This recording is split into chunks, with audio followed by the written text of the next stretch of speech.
Todos, muy buenos días desde aquí en Lima, Perú. Es buenos días, no sé si estén desde otros lugares, pero estamos para poder empezar ya con la cuarta semana. Mire usted, 4 semanas ya, avanzando el curso, avanzando el tema, y espero que lo que hayamos podido desarrollar en todo este tiempo sirva de ayuda, de colaboración en todos aquellos ministerios, aquellas misiones, aquellos lugares donde están ustedes laborando, trabajando, sirviendo.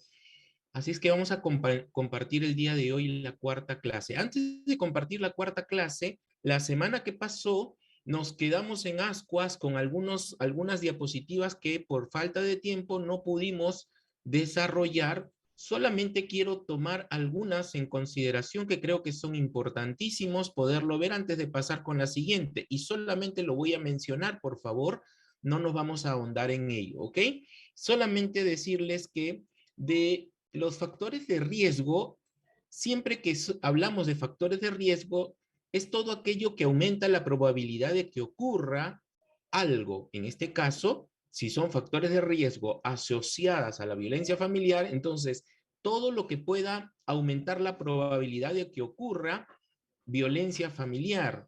Son diferentes clasificaciones de factores de riesgo, ustedes lo tienen, pero ¿qué aumenta la posibilidad de que haya violencia familiar?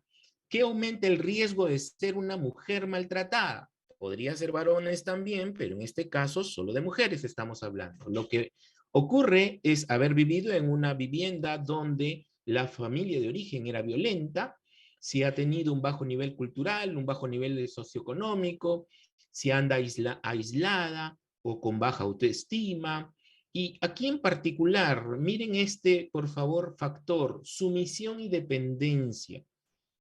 Por eso es que hago mucho énfasis en lo que la Biblia habla sobre la sumisión, porque es un factor de riesgo para ser una persona maltratada.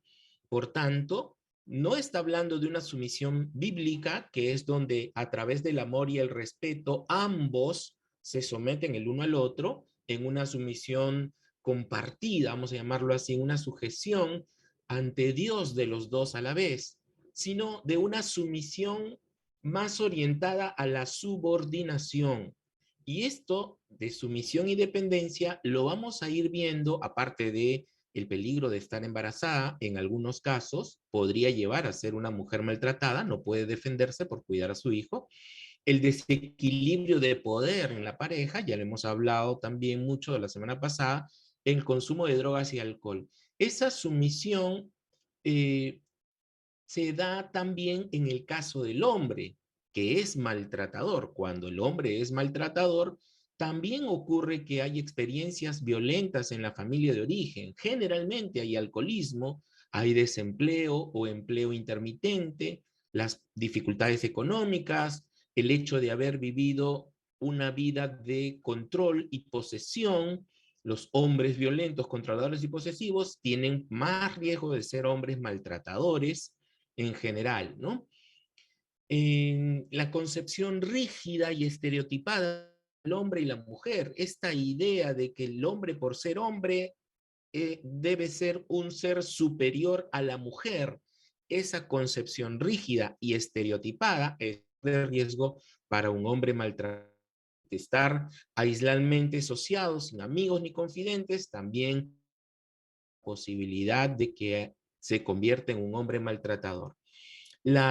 También la vida centrada exclusivamente en la familia. Mire usted, una persona solo se ocupe de su familia y no tenga amistades, no tenga comunión entre el grupo de la iglesia, si es que va a una iglesia, no tenga gente a su alrededor o no visite a otros familiares más que a su familia, también puede convertirse en un riesgo para convertirse en un hombre maltratador, porque está centrado exclusivamente en su familia y está intentando tener su familia bajo control. Así es que miren todas estas cosas que pueden generar o facilitar que haya violencia en la familia. En el tema de la pareja, volvemos al nivel educativo de la mujer, volvemos al nivel de estatus mayor del hombre. La historia de violencia se vuelve a repetir. el tener hijos no deseados también genera un riesgo para la violencia, para la instalación de la violencia. Dinámicas conflictivas, el no trabajar remuneradamente también es un factor, porque al no recibir el pago termina desquitándosela con la familia, con los hijos. La relación conyugal deteriorada, altos niveles de estrés, etcétera, etcétera, etcétera. Quiero que se den cuenta de esto, insisto, esto facilita a que haya violencia. Y en el tema de la violencia familiar, generalmente es una reacción a la violencia conyugal. Y la violencia conyugal está afectada por la relación deteriorada.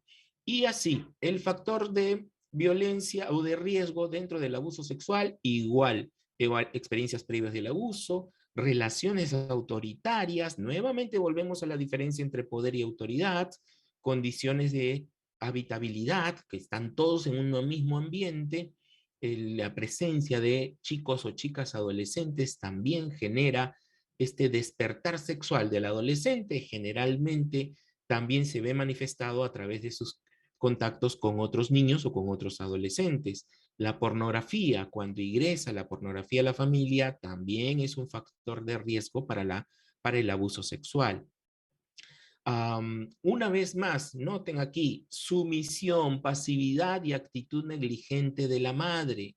Por eso es mi énfasis de entender la sumisión no como subordinación, sino como una fuente de amor y respeto hacia una persona. Es la voluntad tuya personal de poder eh, dar obediencia, respeto o aceptación a tu pareja, muy al margen de que tú siendo mujer tengas que someterte al hombre de la casa o que tú siendo hombre tengas que someterte a algunas condiciones de la mujer de la casa. No es una sumisión basada en la cultura que vivimos en la actualidad. La sumisión bíblica está basada en el respeto, en el amor, en la reciprocidad. Si no, Pablo no le diría a los varones que amen a su mujer como a sus mismos cuerpos, como a sí mismos, básicamente, ¿no? Eso quería de todas maneras dejar en claro antes de continuar con la siguiente que nos toca ahora trabajar, que es este de acá, la clase 4. Vamos con la clase 4. Y aquí, en la clase 4, vamos a ir trabajando. A ver, perdón, veo una mano levantada. Pero vamos a darle pase a Eliana. Eliana, ¿necesitas decir algo? Adelante, por favor. Prende tu micrófono, enciende tu micrófono y puedes comentarnos. Sí, profesor, solo quería un poquito, no entendí bien la diferencia entre la agresividad y la violencia. Ok, genial. La agresividad, Eliana, y para todos lo entendemos como una forma natural de la persona para defenderse. Se vuelve una persona agresiva porque se está defendiendo de algo o de alguien que ella o él percibe como amenazante. Una persona se vuelve agresiva de forma natural cuando tiene que huir de eso que le está amenazando o enfrentarse a eso que le está amenazando. Es una reacción natural del ser humano. Esa agresividad sale como una forma de defenderse. En cambio, la violencia, ahí no hay nada que defenderse. Ahí más bien la violencia, la persona impone su poder, su autoridad a través de la fuerza, a través de la amenaza. Es decir, mientras que en una persona agresiva se vuelve agresiva porque intenta defenderse, una persona violenta puede ser agresiva y usa su agresividad para lastimar a otros, para dominar a otros, para intentar hacer que los demás le hagan caso. Esa es la diferencia marcada. Mientras que el agresivo puede ser agresivo por reacción frente a una amenaza, el violento, aunque no haya amenaza, ejerce la violencia o ejerce la agresividad para lastimar, controlar o dominar a las demás personas. ¿Me dejo entender, Eliana? Ok, genial. Gracias por tus preguntas. Vamos entonces a la sesión de ahora, que vamos a enfocarnos básicamente en cuál es el perfil de la víctima y del agresor, de cómo estamos de alguna manera viviendo esta condición en las personas. Veamos ahora una lista de que algunos dicen que son mitos, algunos dicen que es verdad. Entonces, ¿usted qué dice? ¿Mito o verdad? Las mujeres golpeadas se quedan porque le gusta. Mito o, perdón, verdad o mito, así, vamos a ponerlo con los deditos para los que están con su cámara encendida. ¿Es una verdad o es un mito? Si ella dice, las mujeres golpeadas se quedan porque les gusta, ¿eso es verdad o es un mito? Ajá, veo a varios con el dedo abajo. Muy bien, excelente. Si él, pero, perdón, si ella se aguanta las cosas, cambiarán y se mejorará la relación, ¿verdad? ¿O mito? ¿Ah? Si ella se aguanta, las cosas van a cambiar, ¿no es cierto? Va a mejorar. Él va a dejar de ser violento. Es un mito, ¿verdad? Otro mito. Si él no tomara alcohol, no golpearía a su esposa o compañera. ¿Verdad o mito? Estamos con puros mitos acá, ¿no es cierto? A veces le echamos la culpa al alcohol, pero las personas violentas, aún sin alcohol, terminan lastimando a la gente, a sus esposas o a varones incluso. Las mujeres se merecen ser golpeadas porque se portan mal. Bueno, eso es evidente, ¿no es cierto? Totalmente, es un mito evidente, ¿no? Si él trabaja, trae dinero a la casa y es bueno con los niños, una mujer no debe exigir más. Ella debe soportar sus defectos. ¿Qué tal? Totalmente, ¿no es cierto? Qué bueno que estemos de acuerdo en esto. Ahorita te voy a dar el pase, Marisol. Quiero terminar con esta lista solamente para poder continuar. Dice, la violencia doméstica no afecta a los niños porque ellos no se fijan en esas cosas. ¿Los niños se fijan en la violencia doméstica, sí o no? Sí, se fijan. Pero hay gente que piensa que no, ellos no se hacen caso, no, no se dan cuenta. Otro, esto es la voluntad de Dios y nadie se debe meter. ¿Es voluntad de Dios ser dañados? ¿Ustedes creen? ¿Es voluntad de Dios que la pareja pueda dañar a la otra persona, sea por subordinación, como veíamos hace un momento? Estoy de acuerdo que a las mujeres no se les debe golpear, pero lo que ocurre en casas ajenas no es asunto de nadie. ¿Ha escuchado eso de los trapitos se lavan en casa, no? Los trapitos sucios no se hablan. Pobre de ti que vayas a donde el pastor a decirle lo que está pasando en casa. Lo que pasa en casa se queda en casa. Y cuidado que le enseñemos eso a nuestros hijos. Porque a veces los hijos, lo recuerdo a alguien una vez, una parejita trajo a sus hijitos y estaban ellos jugando en un rincón y nosotros estábamos en otro lugar tratando de hacer una reunión que acá en nuestro país le llaman células o redes. Entonces, al final de la sesión, al final de la reunión, pedimos a todos los asistentes si tienen algún motivo de oración. Entonces todos estaban, bueno, algunos dijeron, me gustaría que oren por esto, me gustaría que oren. Y entonces vino uno de los niños que estaba en el otro lado, estaba en un rincón, escuchando todo, vino corriendo y con su mano levantada dijo, hermano César, yo quiero tener un motivo de oración. ¿Cuál es tu motivo de oración? Quiero orar para que Dios pueda tocar el corazón de mi papá y de mi mamá y ya no se puedan gritar y ya no se puedan lastimar. Eso dijo el niño, tendría cuánto, 8 añitos. Y de inmediato el papá abrió los ojotes, la mamá se puso colorada y en medio de esa reunión el papá le dijo, ¿qué te pasa? Imaginemos que se llamaba Juan. ¿Qué te pasa, Juan? ¿Por qué dices esas cosas? Ya tú sabes que esas cosas de casa no se tienen que hablar acá. Miren, el papá diciéndole en medio de la reunión estas cosas. ¿Qué niño miente, digo yo? Entonces, este mito de que las cosas, estoy de acuerdo que las mujeres no se debe golpear, pero lo que ocurre en casas ajenas no es asunto de nadie. Todavía se da en algunos lugares. Si las mujeres no se dejaran, los hombres no seguirían pegándoles. O sea, la mujer también tiene que ser violenta para que no se deje golpear por el esposo. ¿Verdad o mito? Totalmente no es cierto. Y finalmente, la violencia entre esposos es un problema de los pobres sin educación. Creen que los ricos también, los ricos no se pelean, ¿no es cierto? Son los que a veces se golpean más, les diré, eso sí.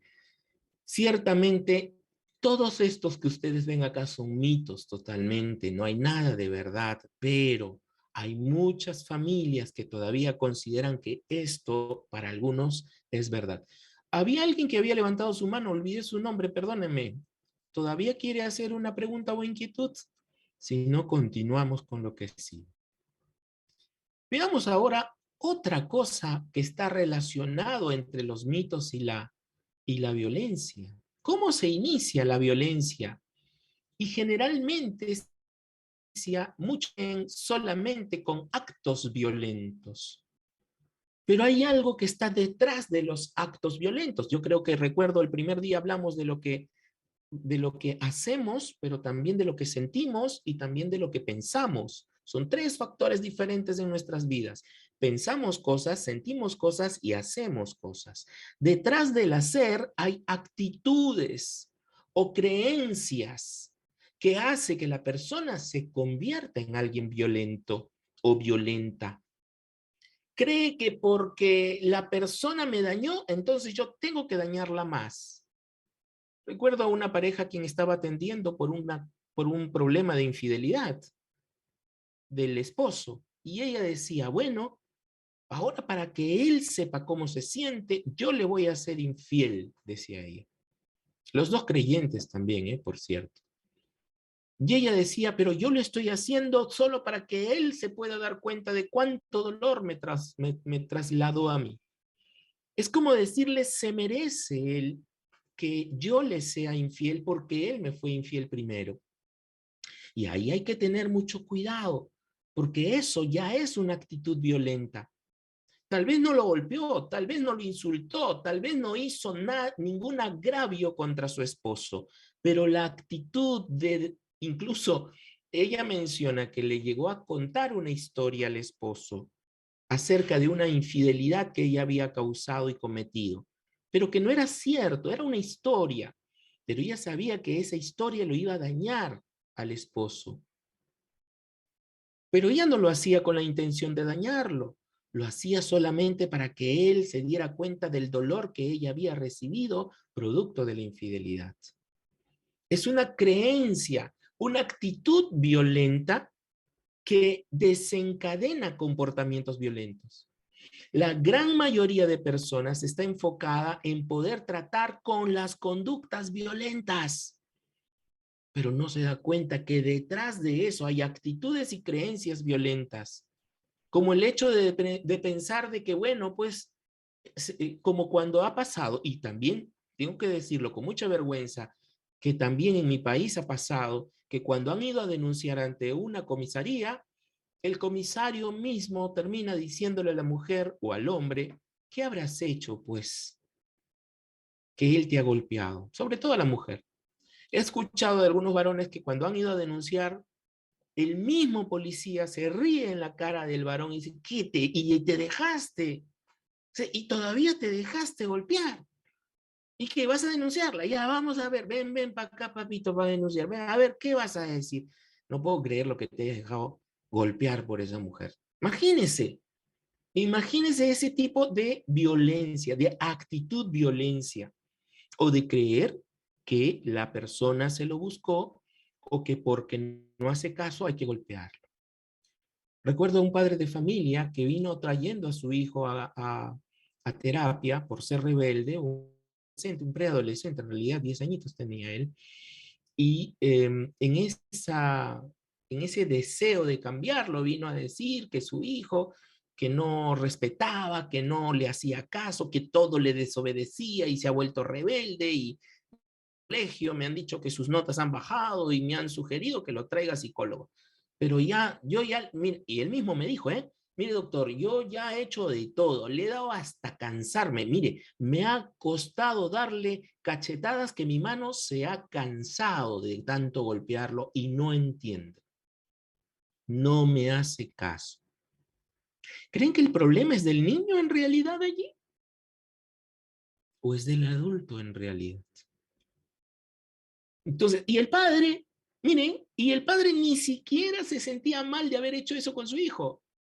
Es más, el padre mismo me dijo que se cansó de su mano de tanto golpearlo. ¿Por qué? Porque su creencia es que si no me hace caso, tengo que golpearlo. Porque tal vez a él le enseñaron lo mismo. Miren, en todos estos años que vengo trabajando como psicólogo, me he dado cuenta de un gran cambio. Antes venían los padres de familia trayendo a sus hijos a terapia.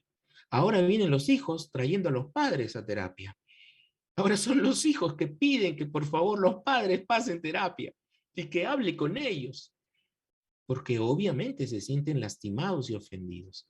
Y una cosa más que suele ocurrir y que muchas veces está relacionado con esta actitud y creencia es la actitud de desprecio que hacemos ante las personas. La actitud de desprecio es una actitud violenta. Es como decir, bueno, ya, pues ya, a ver, bueno, vamos a escucharlo al hermanito, pues a ver qué tiene que predicar hoy día. A ver, ya, pues ya vamos a escucarlo, a ver, ya, ¿qué dice? A ver, es una actitud violenta. No sé si en su país ha pasado, pero en mi país hay personas que tienen preferencias por un determinado pastor o por la prédica de un determinado pastor. Entonces, grande y hay diferentes pastores, preguntan, ¿y quién va a predicar? Ah? ¿A quién le toca en este culto o en este servicio? A fulanito. Ah, no, no, no, mejor vengo al siguiente servicio porque ese hermanito no se le entiende mucho y no, prefiero mejor irme donde el otro. O están preguntando a los sugieres o a los amigos que están dentro de la iglesia y que saben el turno del pastor que predica para saber en qué venir. Claro, uno dirá, pero eso no es violencia. No, claro que no lo es, pero es una actitud y la violencia empieza con una actitud. Es una actitud despreciativa.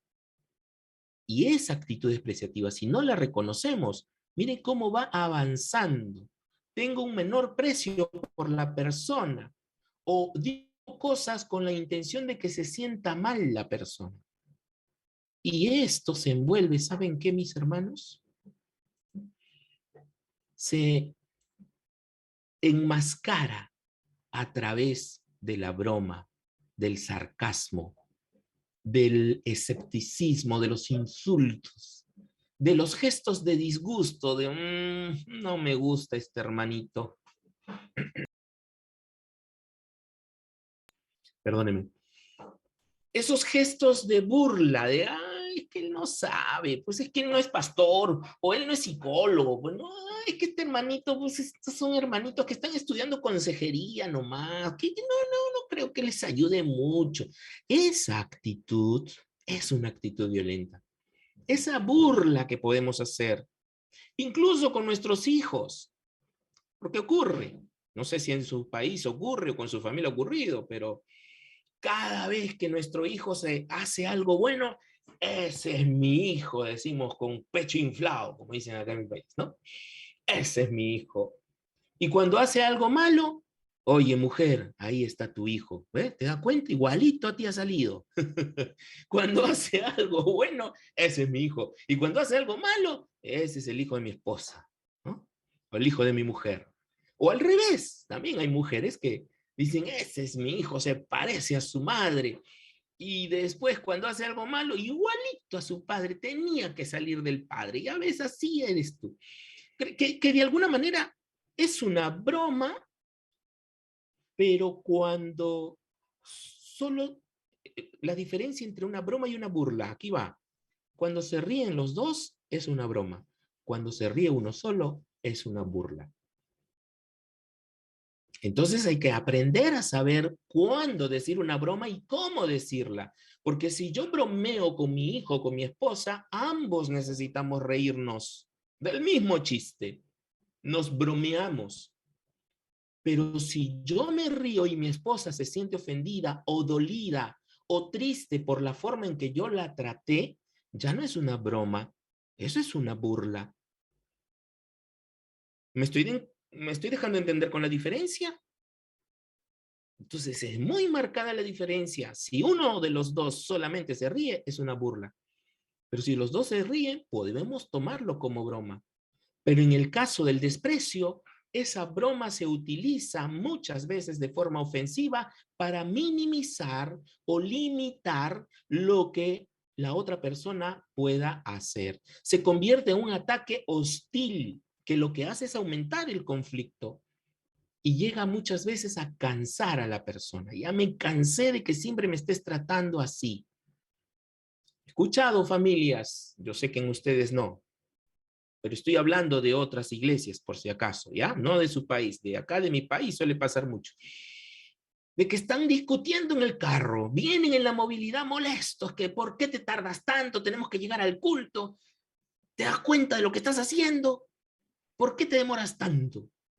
Y cuando bajan y entran a la iglesia, entran agarrados de la mano, con la mano levantada, adorando al Señor. Pero en el auto estaban discutiendo. En el auto el mismo hombre le decía a su mujer que se pintaba en el auto, tanto te pintarrajeas si igualito eres fea. Y eso ya es una actitud violenta. Ojo, no estamos hablando de comportamientos violentos que ya hemos visto hasta la semana pasada hemos visto comportamientos violentos. Ahora estamos hablando más de actitudes violentas, porque eso mina el corazón de las personas, la lastima y genera una condición en donde todo su ser queda afectado.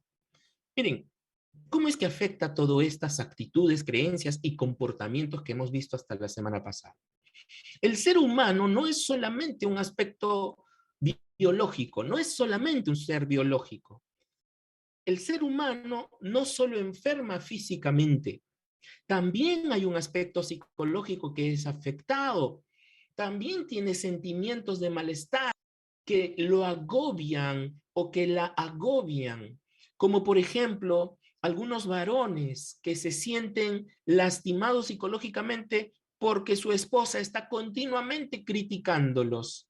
Van al trabajo, regresan y dicen, esto es lo único que he podido ganar de dinero. La mujer de inmediato dice, pero que esto no más, esto no va a alcanzar. ¿Y qué haces todo el día? ¿Qué tanto? Mejor deberías no trabajar. Yo me voy y traigo. Eso es minimizarlo, eso es criticarlo. O el hecho de decirle, ¿puedes lavar los platos, por favor? Aunque seas algo en esta casa, pues. Eso es una crítica. Recuerde que la crítica viene de la palabra crisis. Y lo que hace una persona cuando critica es poner en crisis a la otra persona.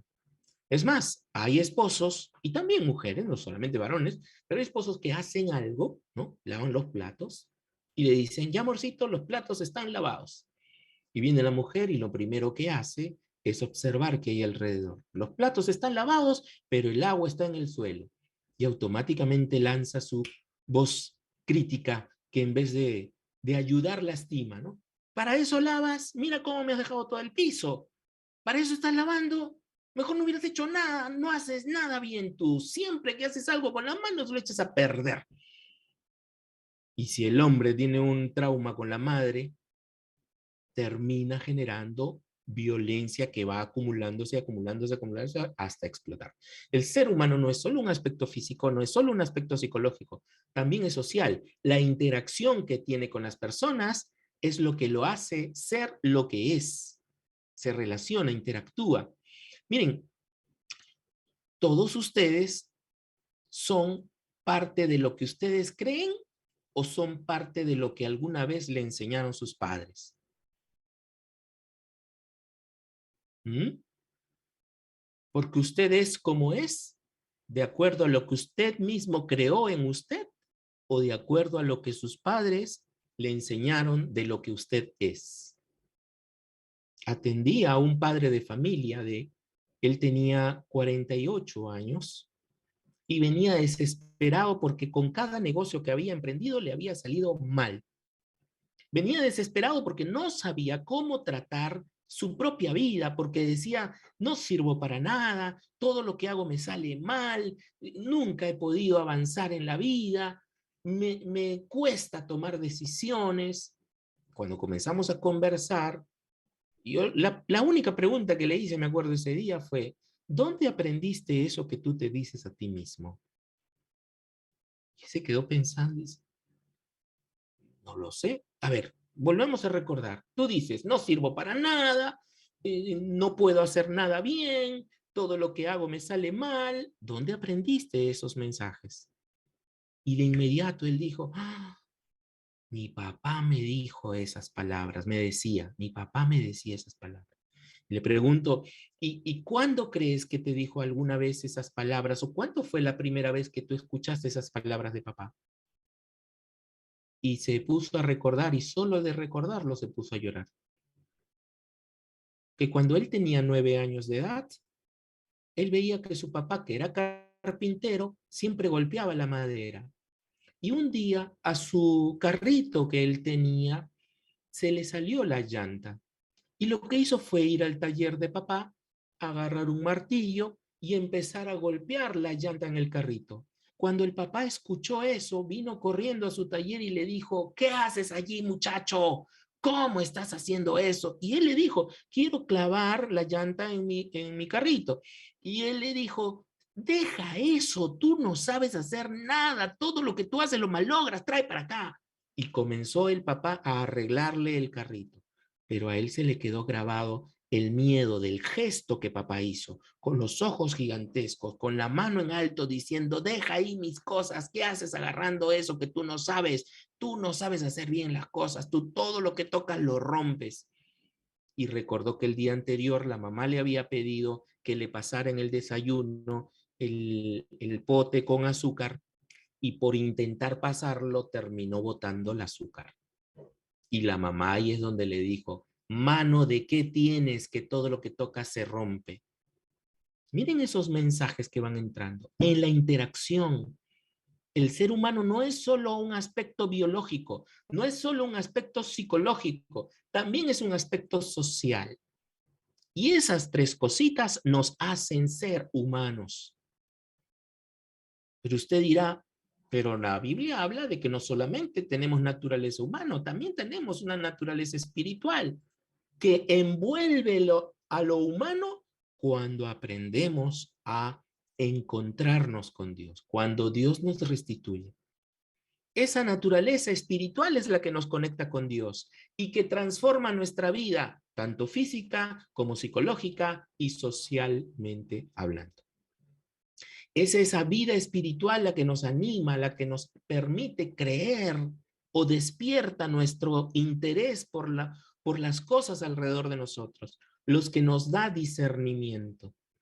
Es un contacto pleno con Dios que cuando no lo tenemos, eso está dormido y solo quedamos con nuestro juicio psicológico, con nuestra vida física, carnal, biológica y con nuestra vida de interacción social.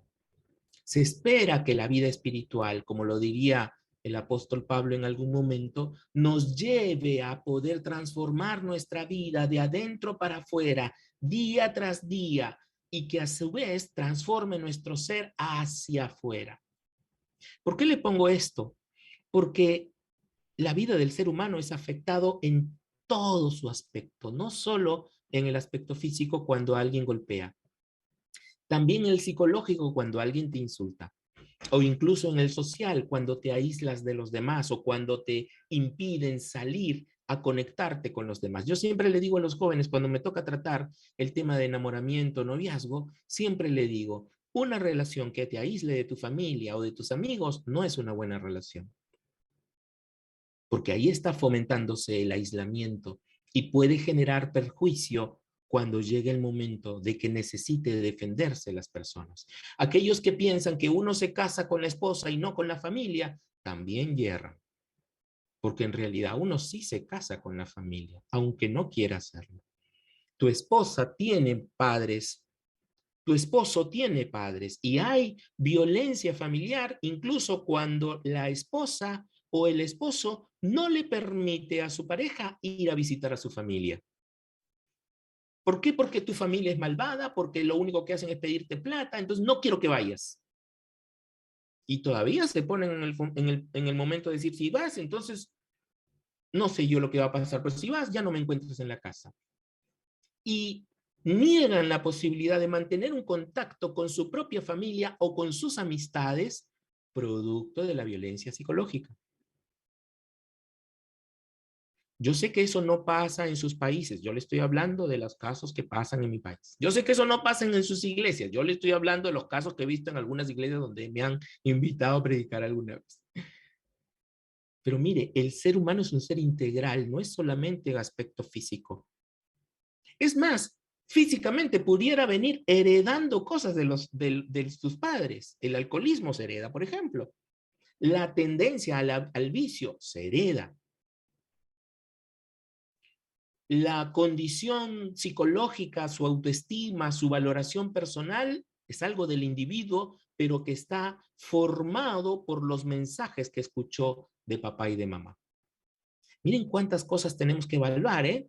Porque no se trata solo de orar con él o con ella y decirle, bueno, tienes que denunciar o tienes que irte. No, hay que recuperar a la vida entera.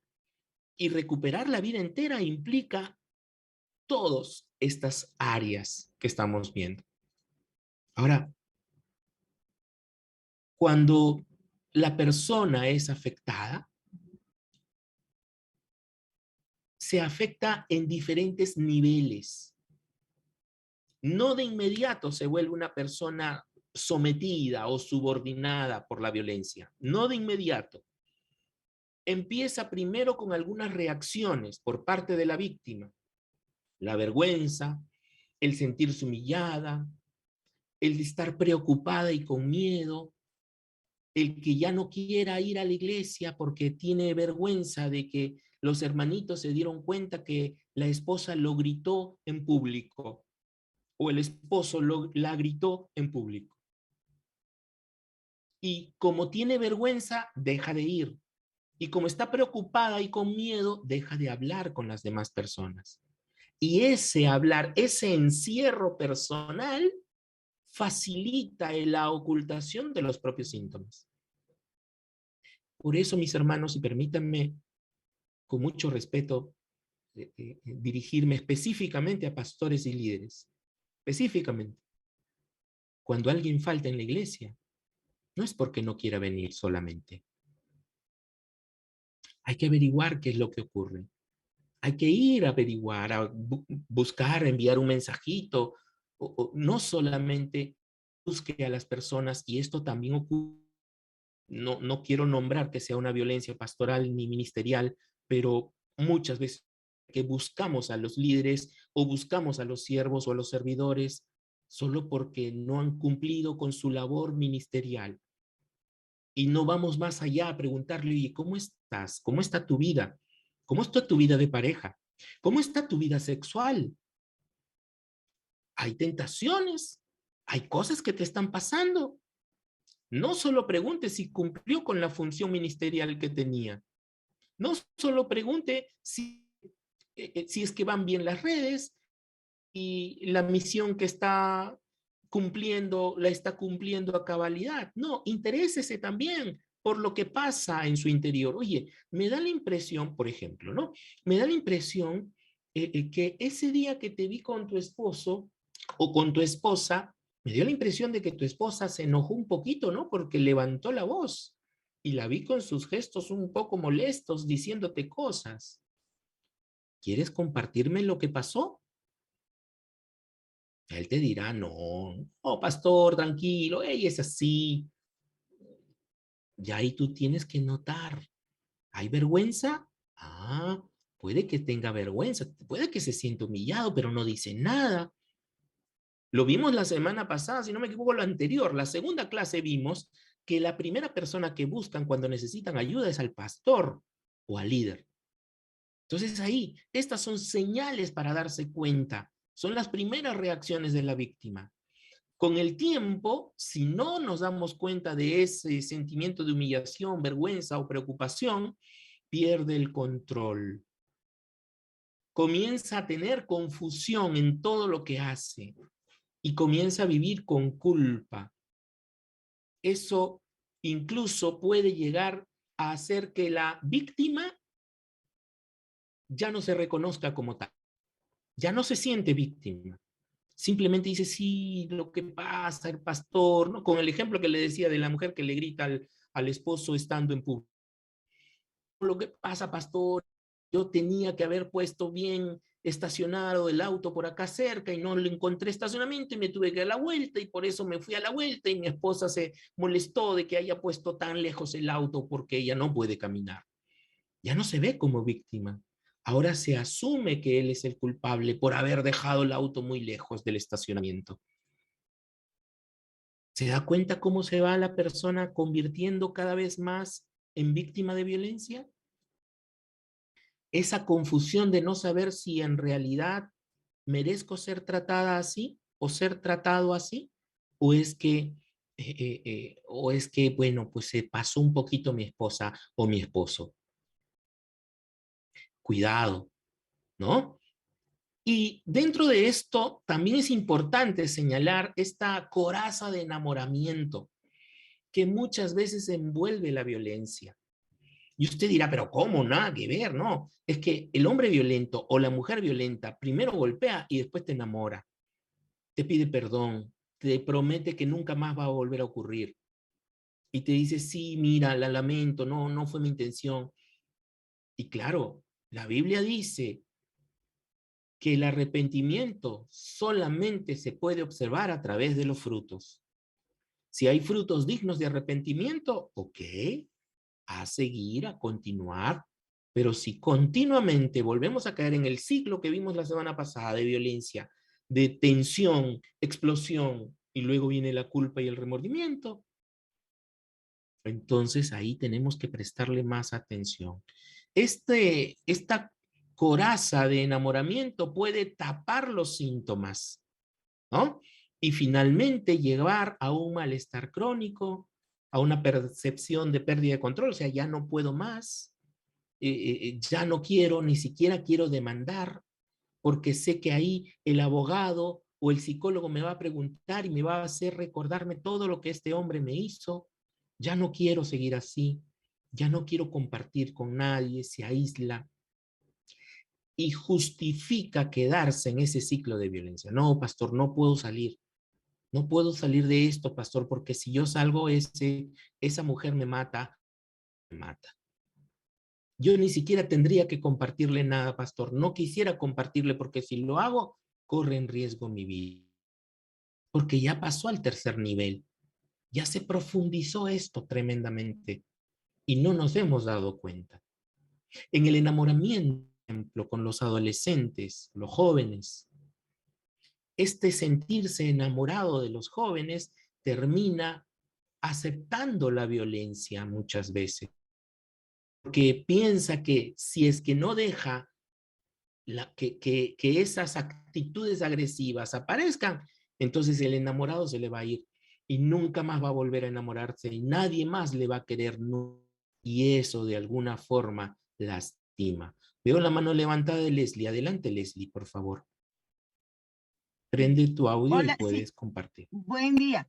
Eh, es como, quisiera como clarificar. Por ejemplo, cuando usted dijo que vamos, por ejemplo, si yo le digo a mi esposo que no debe ir a su familia, que es una forma de violencia, pero ¿cómo ayudar cuando yo lo que estoy viendo es que ese ambiente, y pasa más con los hijos, siento, ¿verdad? Cuando vemos que no es adecuada las relaciones con otros y queremos evitar más daño y eh, como padres a veces prohibimos totalmente esas relaciones, que no sea un acto violento. Y cómo ayudar también, porque sí lo veo en hermanas en la iglesia que han internalizado totalmente la situación de violencia y la justificación para seguir viviendo violencia, quizás porque ni ellas mismas la pueden detectar. ¿Cómo ayudar específicamente en estos casos? Porque siento como que hay una dualidad por la influencia cultural y eclesiástica, la violencia religiosa nos ha envasallado totalmente, avasallado, perdón. Ujú. Sí, Leslie, totalmente de acuerdo contigo. De verdad que sí. Y qué bueno que toques esto, Leslie, porque es importante entender cuál es la diferencia. Miren, si mi pareja, si mi pareja, ok, tiene una familia desastrosa, y mi pareja se da cuenta de eso, mi propia pareja elegirá no ir por su propia cuenta.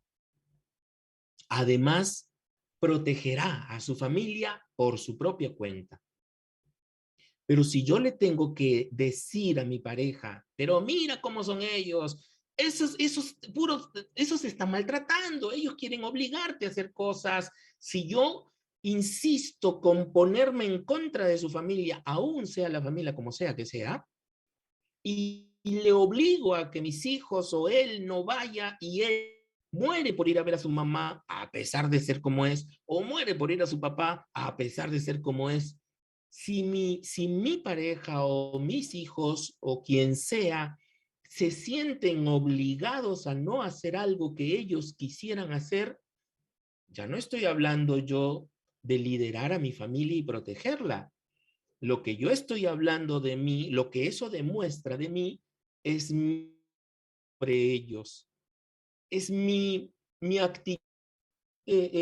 actitud violenta o agresiva. Ahora, si me quiero defender, tengo que tener razones válidas para demostrar que lo que la familia es, como ahora utilizan el término muy fácilmente, es muy tóxica. Si yo llego con argumentos a mi pareja a decirle, mira, esto que ha hecho tu mamá, esto que hace tu papá, esto que hacen los demás, o sea, te das cuenta, me gustaría que podamos analizarlo juntos, que podamos hablar juntos sobre ello. Y el esposo, la esposa dice, sí, mira, tienes razón, de verdad que lamento mucho, mi familia es así, pero vamos a hacer algo, vamos a orar por ellos, vamos a intentar hacer que las cosas sean diferentes, o incluso me pongo límites, ok, ya no voy a ir cada fin de semana, ahora voy a ir una vez al mes, o ya no voy a ir una vez al mes, ahora voy a ir cada 2 meses, pero no corto la relación, no obligo a la persona a que deje de conectarse o interactuar con alguien de su propia familia. Notemos la diferencia entre lo que es la autoridad y el poder, lo que es el liderazgo, la influencia, la que yo tengo de decir, vamos aclarando todo y poder incluso ser guarda de mi hermano en las palabras de Génesis, ¿no? Que reclamaba Caín, ¿acaso yo soy guarda de mi hermano? Sí, eres guarda de tu hermano. Cada uno, como pareja, somos guardas del uno del otro. Entonces tenemos que aprender así. El principio es que la familia es cuestionada por el miembro de la familia, no por el otro miembro. Mi esposa y yo no puedo ir ante la familia de mi esposa a cuestionarle lo que es o lo que hace. La encargada de eso es mi esposa. Mi esposa es la guarda de su familia y es ella la que tiene que enfrentarlos. Yo soy guarda de mi propia familia, entonces en mi familia de origen soy yo el que los puede cuestionar. Soy yo el que le tiene que decir, mamá, a la próxima, por favor, te voy a pedir que no trates así a mi esposa.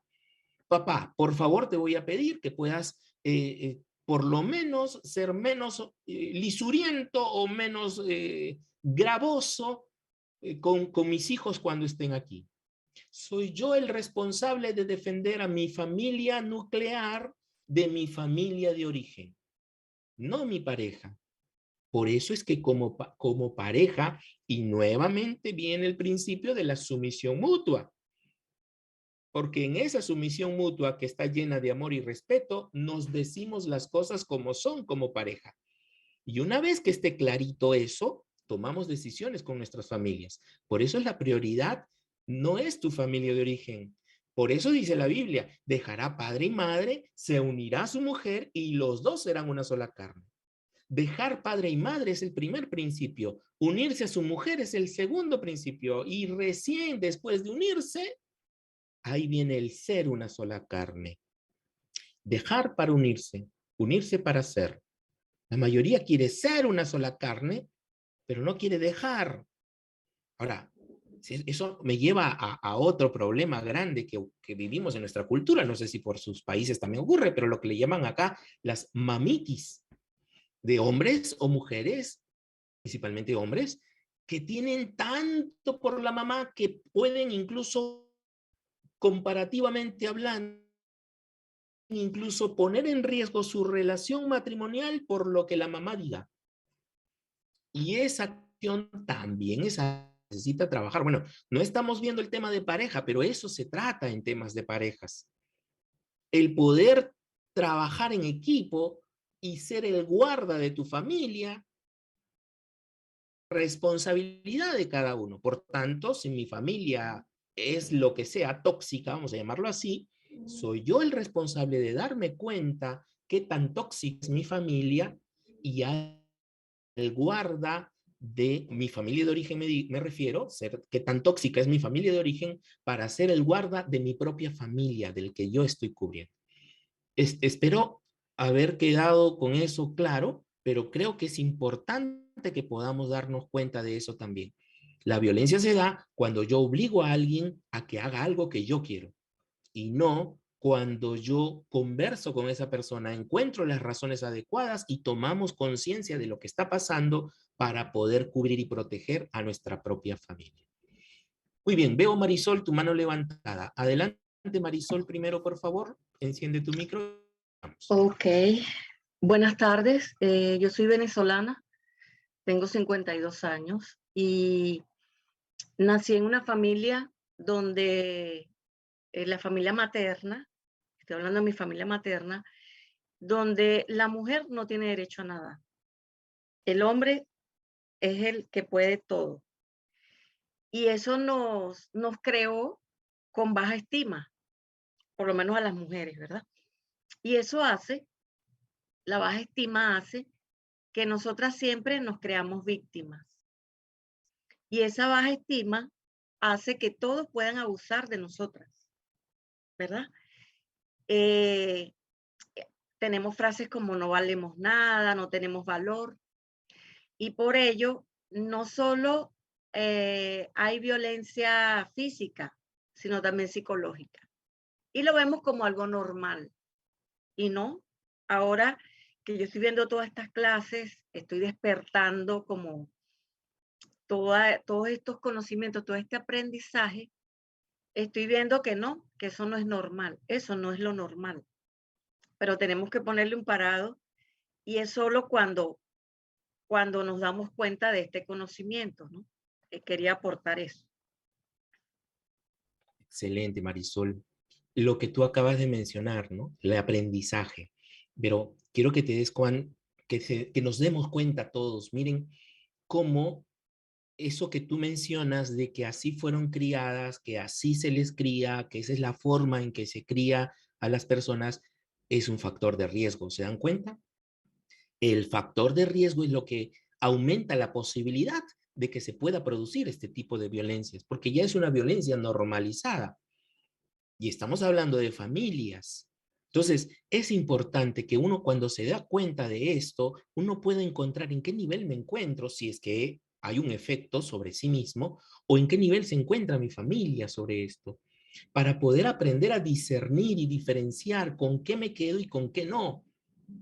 Y esto tiene que ver también incluso con lo que pensamos. Lo vamos a ver, si no me equivoco, la próxima semana o en la siguiente, con la manera en que pensamos. Porque no todo lo que pensamos es una realidad. Quiero decir eso claramente. No todo lo que pensamos es una realidad. Son pensamientos o ideas. A veces la mente nos miente. Claro, usted me va a decir, pero la Biblia dice que tenemos la mente de Cristo. Sí, pues. Pero esa idea de tener la mente de Cristo debe ser verdaderamente validada de acuerdo a lo que Dios espera. Lo vamos a ver en una próxima sesión. Pero solo quiero quedarme con eso. Hay cosas que nuestra mente nos miente. Por eso Pablo diría, llevando cautivo todo pensamiento a la obediencia de Cristo. O sea, no todos los pensamientos son buenos. Hay que cautivar. Llevar cautivo es amarrar, apresar, agarrar, atrapar esos pensamientos y trasladarlos hacia la obediencia de Cristo. Entonces tendremos la mente de Cristo. Por eso Pablo diría en Filipenses, en todo lo bueno, todo lo amable, todo lo que tiene buen nombre, en esto pensad. Entonces yo tengo que recapacitar si lo que me enseñaron me llevaron por ese camino.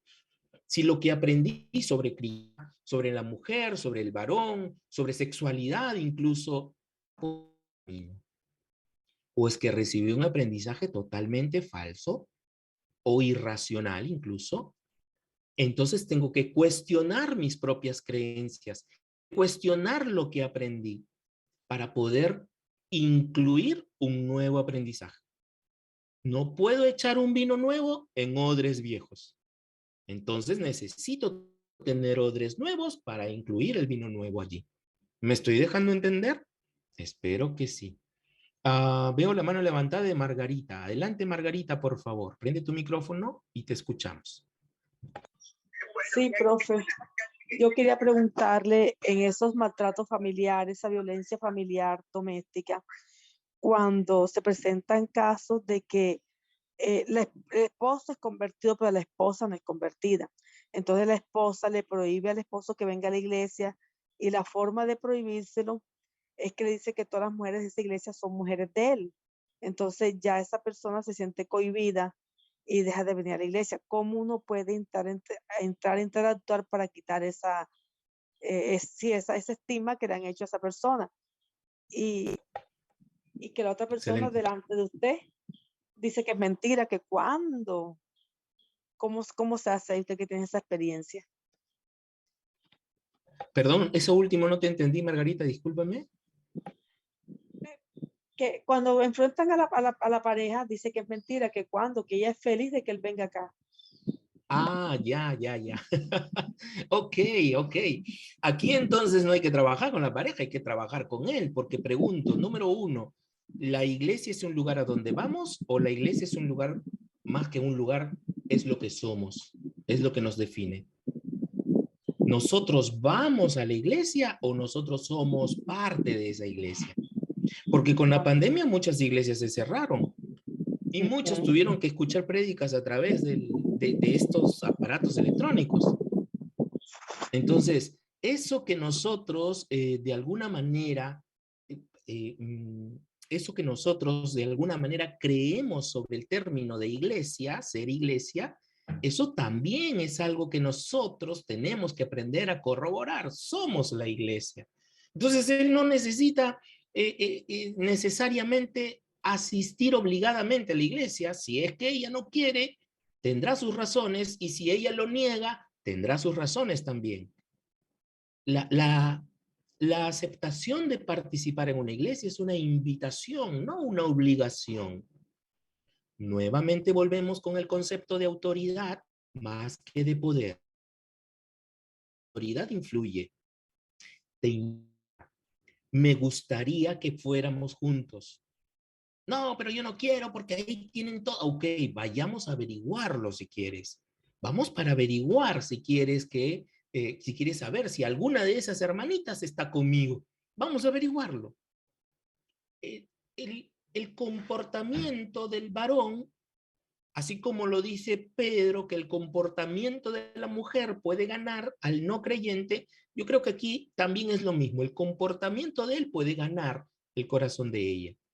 Ella tendrá sus motivos, ella tendrá sus razones. Recuerdo a alguien que en una ocasión, él quería venir a la iglesia y con mucha insistencia, y el pastor donde congrego se dio cuenta que la esposa no quería, porque no que no quisiera ir a la iglesia, sino porque nunca el hombre le daba, y bueno, nunca debemos decir nunca, pero la mayoría de veces que tenían la posibilidad de salir juntos como familia, él no quería porque había una actividad en la iglesia. Como él era miembro y líder de la iglesia, entonces tenía que estar continuamente en la iglesia, visitando hermanos, haciendo una que otra cosa. Entonces ella reclamaba de que nunca podían tener la presencia de él como padre en una reunión familiar o en alguna ocasión en que pudieran hacer algo como familia. Y eso era su forma de decirle a él: no quiero que vayas a la iglesia, ni yo tampoco quiero ir a la iglesia. Y dejó de ir a la iglesia justamente porque él estaba demasiado involucrado en la iglesia. Cuando el pastor se enteró de todo esto y él sabiamente preguntando, averiguando con él, le dio esta instrucción, y los que deseen pueden tomarla si desean, o pueden orar al respecto. El pastor le dijo a él: ya no quiero que vengas a la iglesia. Solamente vas a venir a servir un domingo al mes. El resto de domingos quiero que te vayas con tu familia. Sal a un paseo, ve Cristina, visita una playa. El pastor le dijo al líder que haga eso, porque el líder estaba perdiendo a su familia y no se daba cuenta. Y la actitud de este líder, gracias a Dios, aprendió a reconocer que su esposa estaba teniendo una queja.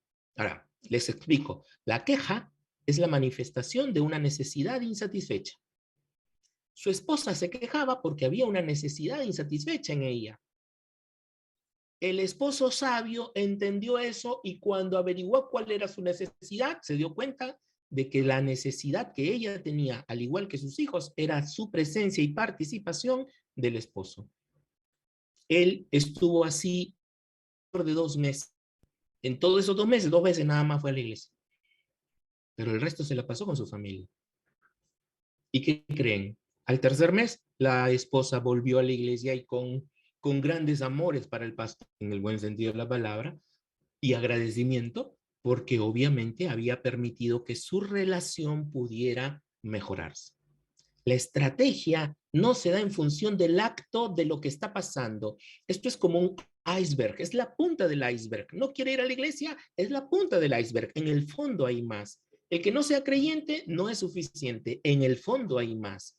Tal vez el que el esposo vaya a la iglesia no está siendo representado en su conducta, no está siendo manifestado con su trato para con ella.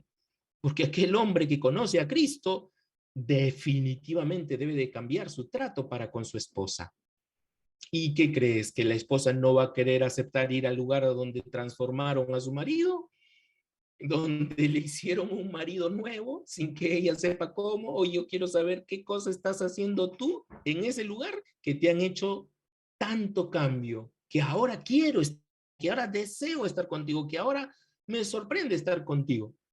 Entonces, no veamos la punta del iceberg, vamos a la profundidad. Sería lo más importante. María, veo tu mano levantada. Adelante, María, por favor, para poder continuar. Sí, profesor, buenas tardes. Quería preguntarle que habló antes sobre el caso de que por ejemplo, cada uno tiene que intervenir en su propia familia de origen y poner un límite, pero no siempre es la realidad, porque hay muchas veces que tanto él o ella pasan las cosas fuertes en cada familia de origen que llegan a afectar la relación familiar ¿no? Pero no son capaces de intervenir, tienen alguna parálisis, por decir así, psicológica, y entonces en ese caso es la otra parte la que tendría que intervenir y poner ese límite, ¿o qué? ¿Cómo se podría solucionar eso, profesor? Buen punto, María Cristina, buen punto, gracias. Miren, cuando yo les pregunto, cuando la mujer, estamos en el jardín del Edén, ¿ok? Cuando la mujer habla con la serpiente, ¿dónde estaba Adán? Cuando la mujer, al conversar con la serpiente, se da cuenta del fruto prohibido, lo mira, lo observa, ¿dónde estaba Adán? Cuando la mujer coge el fruto prohibido para observarlo de más de cerca, ¿dónde estaba Adán? Y cuando la mujer come del fruto prohibido, ¿dónde estaba Adán? ¿Qué hacía Adán? ¿Qué podría haber hecho en ese sentido? Porque lo que tú me comentas, María Cristina, me hace recordar ese evento, donde Adán no hizo nada. Lo más que hizo fue comer cuando ella se lo dio, porque dice la palabra que ella comió y a sí mismo se lo dio. Y Adán a sí mismo comió. No dijo nada, no hizo nada, nunca pudo por lo menos decirle, oye, tranquila mujer, vamos a conversar, la cosa no está tan, perdóname, Williams, probablemente podría haber estado trabajando, como lo dices, ¿no? Pero en realidad estaba a su lado, lo dice la palabra también. Dice que la mujer comió y asimismo le dio a su marido, el cual también comió, dice la versión Reina Valera. Si no me equivoco, perdónenme, no me he aprendido muy bien el verso, pero creo que dice así. Entonces, ¿qué quiero decir con esto? Que desde el origen del ser humano, muchas veces algunos varones nos quedamos callados sin hacer nada. La gran mayoría de varones, porque las mujeres sí son de armas tomar muchas veces, y sí son de enfrentar las cosas como son. La mayoría de varones solemos quedarnos callados, solemos ser demasiado pasivos. En ese aspecto, ¿qué tenemos que hacer? Insisto con el trabajo en equipo. Evitar que la persona llegar a... el silencio de Adán, me escribe William. El silencio de Adán es un buen libro. Ah, mira, no sabía que existía un libro del silencio de Adán. Sería genial, ¿no? Sería genial leer el libro de El silencio de Adán. Apúntelo también, porque me parece genial. Si por ahí alguien lo tiene o lo consigue en PDF, le agradecería que me lo pase también para poder leerlo. Miren, ante esa circunstancia, evitar lo más que se pueda confrontar las familias, lo más que se pueda. Ya si en alguna forma has hecho de todo con el esposo o con la esposa y no se ha podido llegar a un acuerdo, pues ahí habrá que enfrentarlo de manera prudente, respetuosa y sobre todo con cordialidad y con firmeza, que es lo primero que se tiene que hacer. Pero en la medida de las posibilidades, el trabajo en equipo debe de resaltar lo más que se pueda, ¿no? Es la persona que, el miembro de esa familia de origen es el encargado de poder enfrentarlo. Si no puede hacerlo, hay que abordarlo de una manera sabia y prudente, con firmeza. Establecer los límites claramente y poder de alguna manera poder tener claras las definiciones de los límites entre los dos, ¿no? ¿Hasta dónde voy a aceptar que la familia de mi pareja pueda afectar sobre mi familia y hasta dónde yo voy a ser el encargado de proteger a mi familia? Yo voy a ser el encargado de poder, o la encargada en el caso de las mujeres, de poderles decir a mis hijos qué aceptar y qué no aceptar de sus abuelos, de sus tíos o de sus tías. ¿Hasta qué punto yo le voy a enseñar a mis hijos que lo que los abuelos están haciendo no es saludable? Probablemente sea por las condiciones que ellos tienen, por la edad, por la condición económica, por lo que hayan pasado, por las heridas que tienen. Todo eso tengo que quedar claro con ellos también, para que no les agarren bronca y esto se termine en una discusión de dos familias opuestas el una con el otro y siempre sacándose en cara cosas. Y la Biblia nos llama a que podamos aprender a reconciliarnos en la medida de lo posible, reconciliarnos, ¿no? Y que podamos buscar la paz y seguirla. Si nos dice que tenemos que seguir la paz, probablemente es que la paz no está en un solo lugar.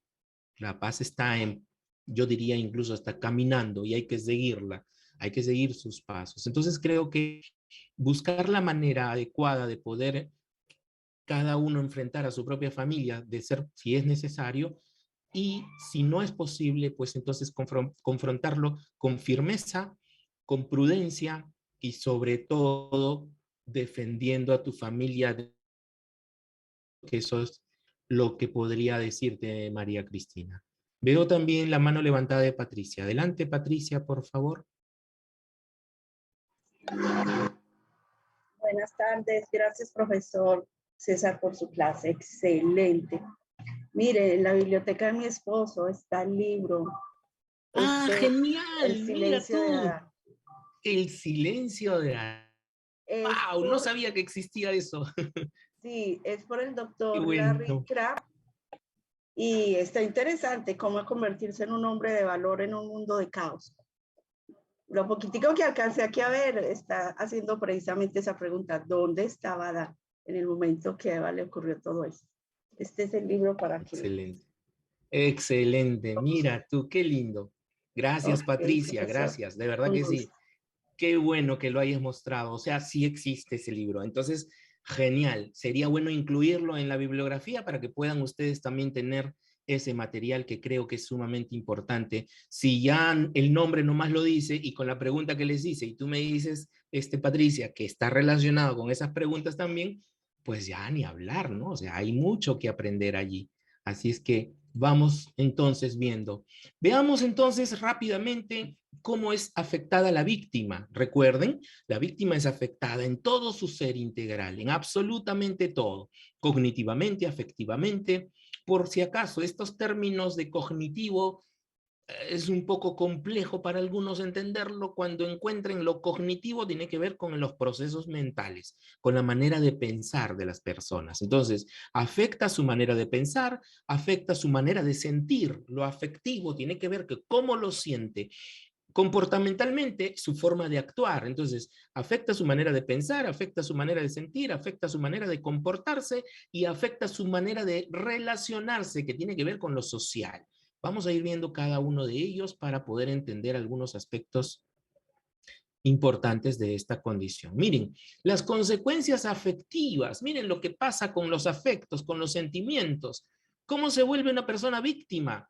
Ya no es cariñosa, se tiene poco valor personal, ya no piensa de sí misma, ya no se cambia bonito, ya no se pinta, cuando aquellos que se pintan ya no se corta el cabello, ni siquiera se peina, les importa más los hijos, le importa más el esposo, la esposa, le importa más otros menos ellos mismos, ya no se baña, ya no hace ejercicios, se desvaloriza, se aísla y está continuamente apático o apática, ¿no? En el sentido de que ya no siente algo por las personas. Anda minimizando la violencia, mantiene un falso concepto de las relaciones de pareja, piensa que ser pareja es para vivir para el marido o vivir para la esposa. Justifica la conducta violenta y cree ingenuamente en el cambio de la persona violenta. No, él va a cambiar o ella va a cambiar. Sí, pastor, ella me gritó ese día, pero no, ella es así, pastor. Ya la va a ir conociendo ya, ¿no? Justifica eso. Se vuelve inestable emocionalmente, su personalidad se cambia. Mire usted, se vuelve una persona dependiente emocionalmente hablando. No puede vivir sin la pareja. No puede vivir sin los hijos, sin los padres.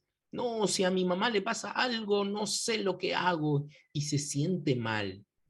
Ojo, con respecto a los padres, dejar a los padres para unirse a su pareja no es abandonar a los padres, es solo cambiar de prioridades. Entonces la dependencia emocional se da cuando no quiere abandonar a los padres, no quiere dejarlos más bien, no quiere cambiar de prioridades más bien, y quiere continuar pegado. Recuerdo a una familia, una pareja, en donde él, antes de llegar a su casa, pasaba por la casa de la mamá para tomar un lonche, conversar con ella, y llegaba a su casa alrededor de las 9 o 10 de la noche. Él salía del trabajo a las 5 de la tarde y llegaba a la casa a las 9 o 10 de la noche porque entre las 5 y las 9 se la pasaba con su mamá, con sus hermanos, con sus familias, con sus sobrinos, y no quería estar con la esposa. Cuando llegaba a la casa llegaba solo a dormir o a ver noticieros y ya para dormir. No había establecido la prioridad de dejar para unirse. Entonces la dependencia emocional se da, la personalidad pasivo-agresiva. Una personalidad pasivo-agresiva es las personas que aguantan, son tranquilos o tranquilas, no dicen nada, se quedan callados, por ahí sueltan una que otra burla o a veces un sarcasmo, pero cuando ya acumularon suficiente, terminan explotando y se vuelven agresivos. O la personalidad anancástica, que significa esas personas que son demasiado perfeccionistas, muy exigentes, muy obsesivas con las cosas. No, tengo que limpiar la casa porque si no, el marido viene y me encuentra con que no ha limpiado lo suficiente y se pone molesto. Entonces tengo que tenerlo todo bien. Y cuando los hijos quieren jugar, no, ni se te ocurra jugar a la juega, no saques tus juguetes para acá. Y se vuelven muy exigentes, muy perfeccionistas. Esa es una personalidad anancástica. Ahora, eso es en el mundo afectivo, en los sentimientos, en los pensamientos. ¿Qué pasa con una víctima cuando piensa? Sus pensamientos son poco ajustados a la realidad. Siempre está pensando, no, hoy día va a venir tranquila, hoy día ya no me va a gritar, o vienen a veces pensando, ¿no? Oye,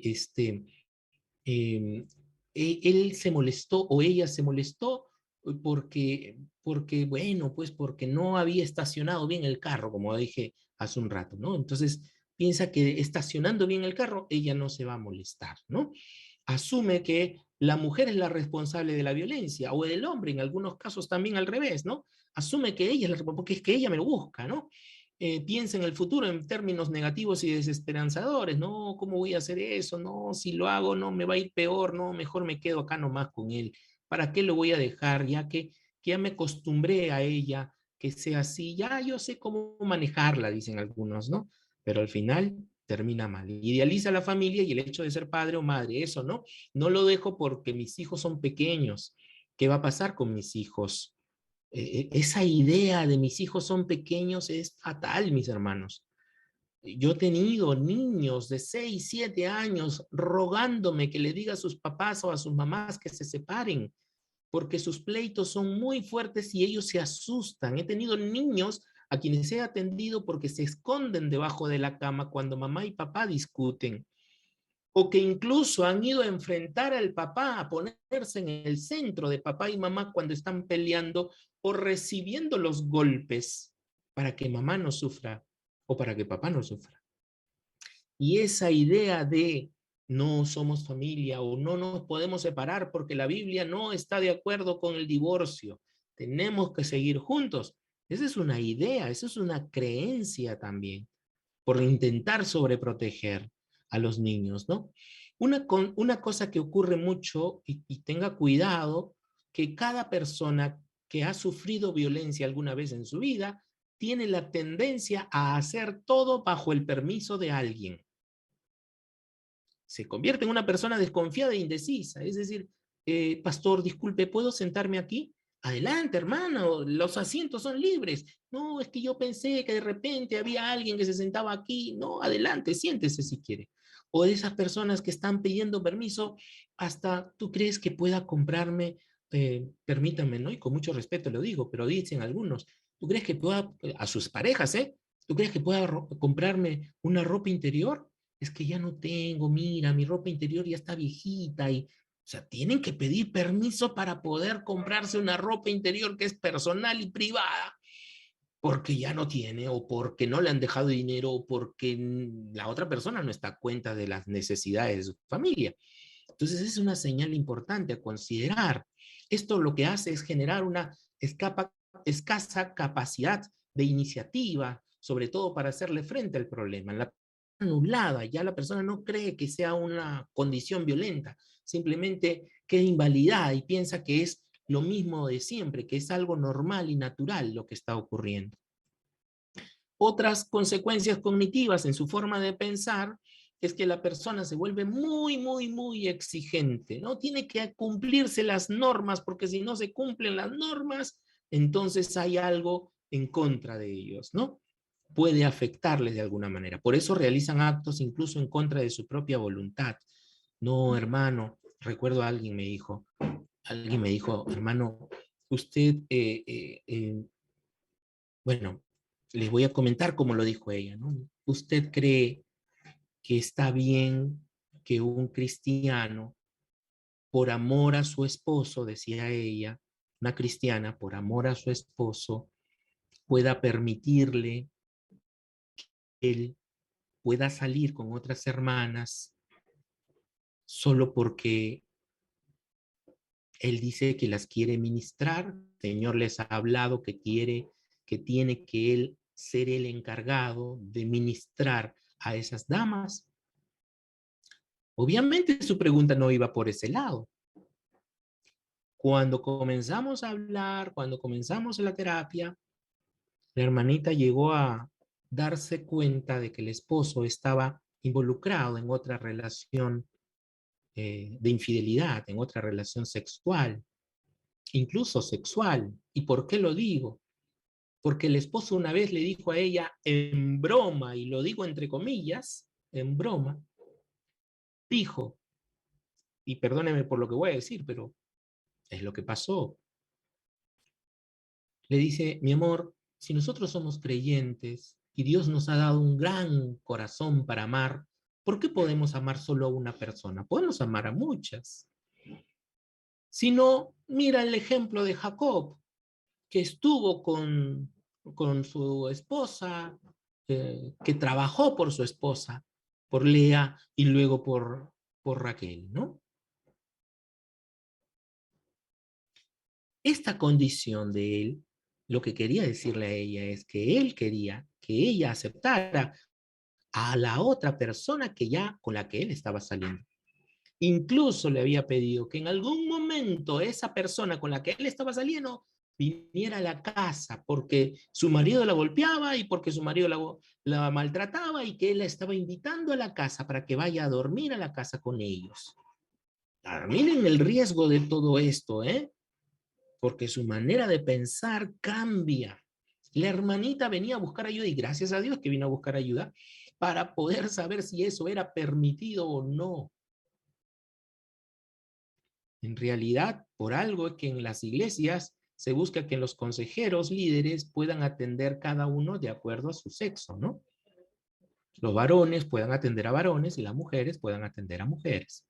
Y si un varón atiende a una mujer, de alguna forma, o que una mujer haya venido a un varón a pedirle ayuda, el varón debe ser responsable de decirle, bueno, hermanita, vamos a hablar junto a mi esposa, los tres, si lo quiere así. Compartamos los tres, pero comencemos a trabajar y a laborar en equipo. Cuando la autoestima de la víctima es lastimada, la víctima no sabe decir que no, por eso vino a buscar ayuda, por eso vino a preguntar si era o no posible esto que su marido le estaba diciendo. Y encima se sentía mal porque le había dicho que no al marido y se sentía mal y el marido insistía. Y por eso es que ella viene a dar consejo. Porque el esposo le insistía, su autoestima estaba por los suelos de la hermanita. A nivel de comportamientos, como les decía hace un momento, descuida su aspecto físico, abandona sus actividades, se vuelven muy agresivos o muy pasivos incluso. Estoy hablando de las víctimas, mantienen estas conductas altruistas y solidarias, ¿no? Por más que ellos necesitan, sus hijos necesitan, pero ella o él está regalando sus cosas, ¿no? El Señor ha tocado mi corazón y te lo entrego. Oye, pero tú necesitas también. No, pero ya el Señor se encargará de mí, ¿no? Cuidado, puede ser muy altruista, pero también puede ser una señal de violencia. Puede ser una señal de que esté sufriendo violencia y no se ha dado cuenta. Suelen abandonar los grupos de ayuda mutua, lo que se llaman los GAM, grupos de ayuda mutua. Van a los grupos donde son ayudados, pero los abandonan, dejan de ir, tienen miedo. Presentan conductas autodestructivas y en ocasiones hasta suicidas. He encontrado personas que de ser tan violentadas, por ejemplo, las adolescentes, hijas mujeres, de haber sido golpeados por sus padres o por alguno de los dos, terminan cortándose, lo que le llaman cutting, o terminan dañándose o intentando autolesionarse solo para no seguir siendo golpeados. Trasladan también esa violencia recibida hacia los hijos o hacia los ancianos. Mujeres víctimas, sobre todo mujeres víctimas, donde el esposo la golpea, ella termina golpeando a los hijos o termina golpeando a los padres ancianos.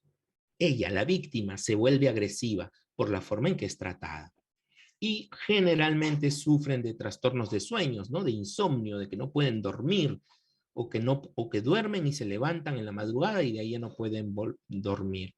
Los sentimientos de culpa le llevan a mentir, a encubrir al agresor, a decir, no, eso no, me golpeé, cuando me caí, cuando me caí de las escaleras, me golpeé en la pared y por eso tengo el ojo morado, ¿no?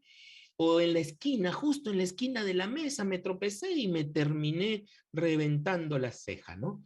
Y en realidad son golpes que ha recibido por parte de su esposo o su esposa también en algunos casos, ¿no? Cosas como esas suelen pasar las víctimas. Otros comportamientos, producto del estrés postraumático que sufre una persona que ha sufrido violencia. El estrés postraumático es un trastorno psicológico que la persona sufre producto de haber recibido algún acto violento en su vida, que afecta su apetito principalmente, sus sueños, hay insomnio, hay una alarma exagerada, siempre está preocupada de que algo malo va a pasar, se vuelven las personas hipersensibles o irritables, no le puedes decir nada que ya está renegando, por cualquier cosa está renegando.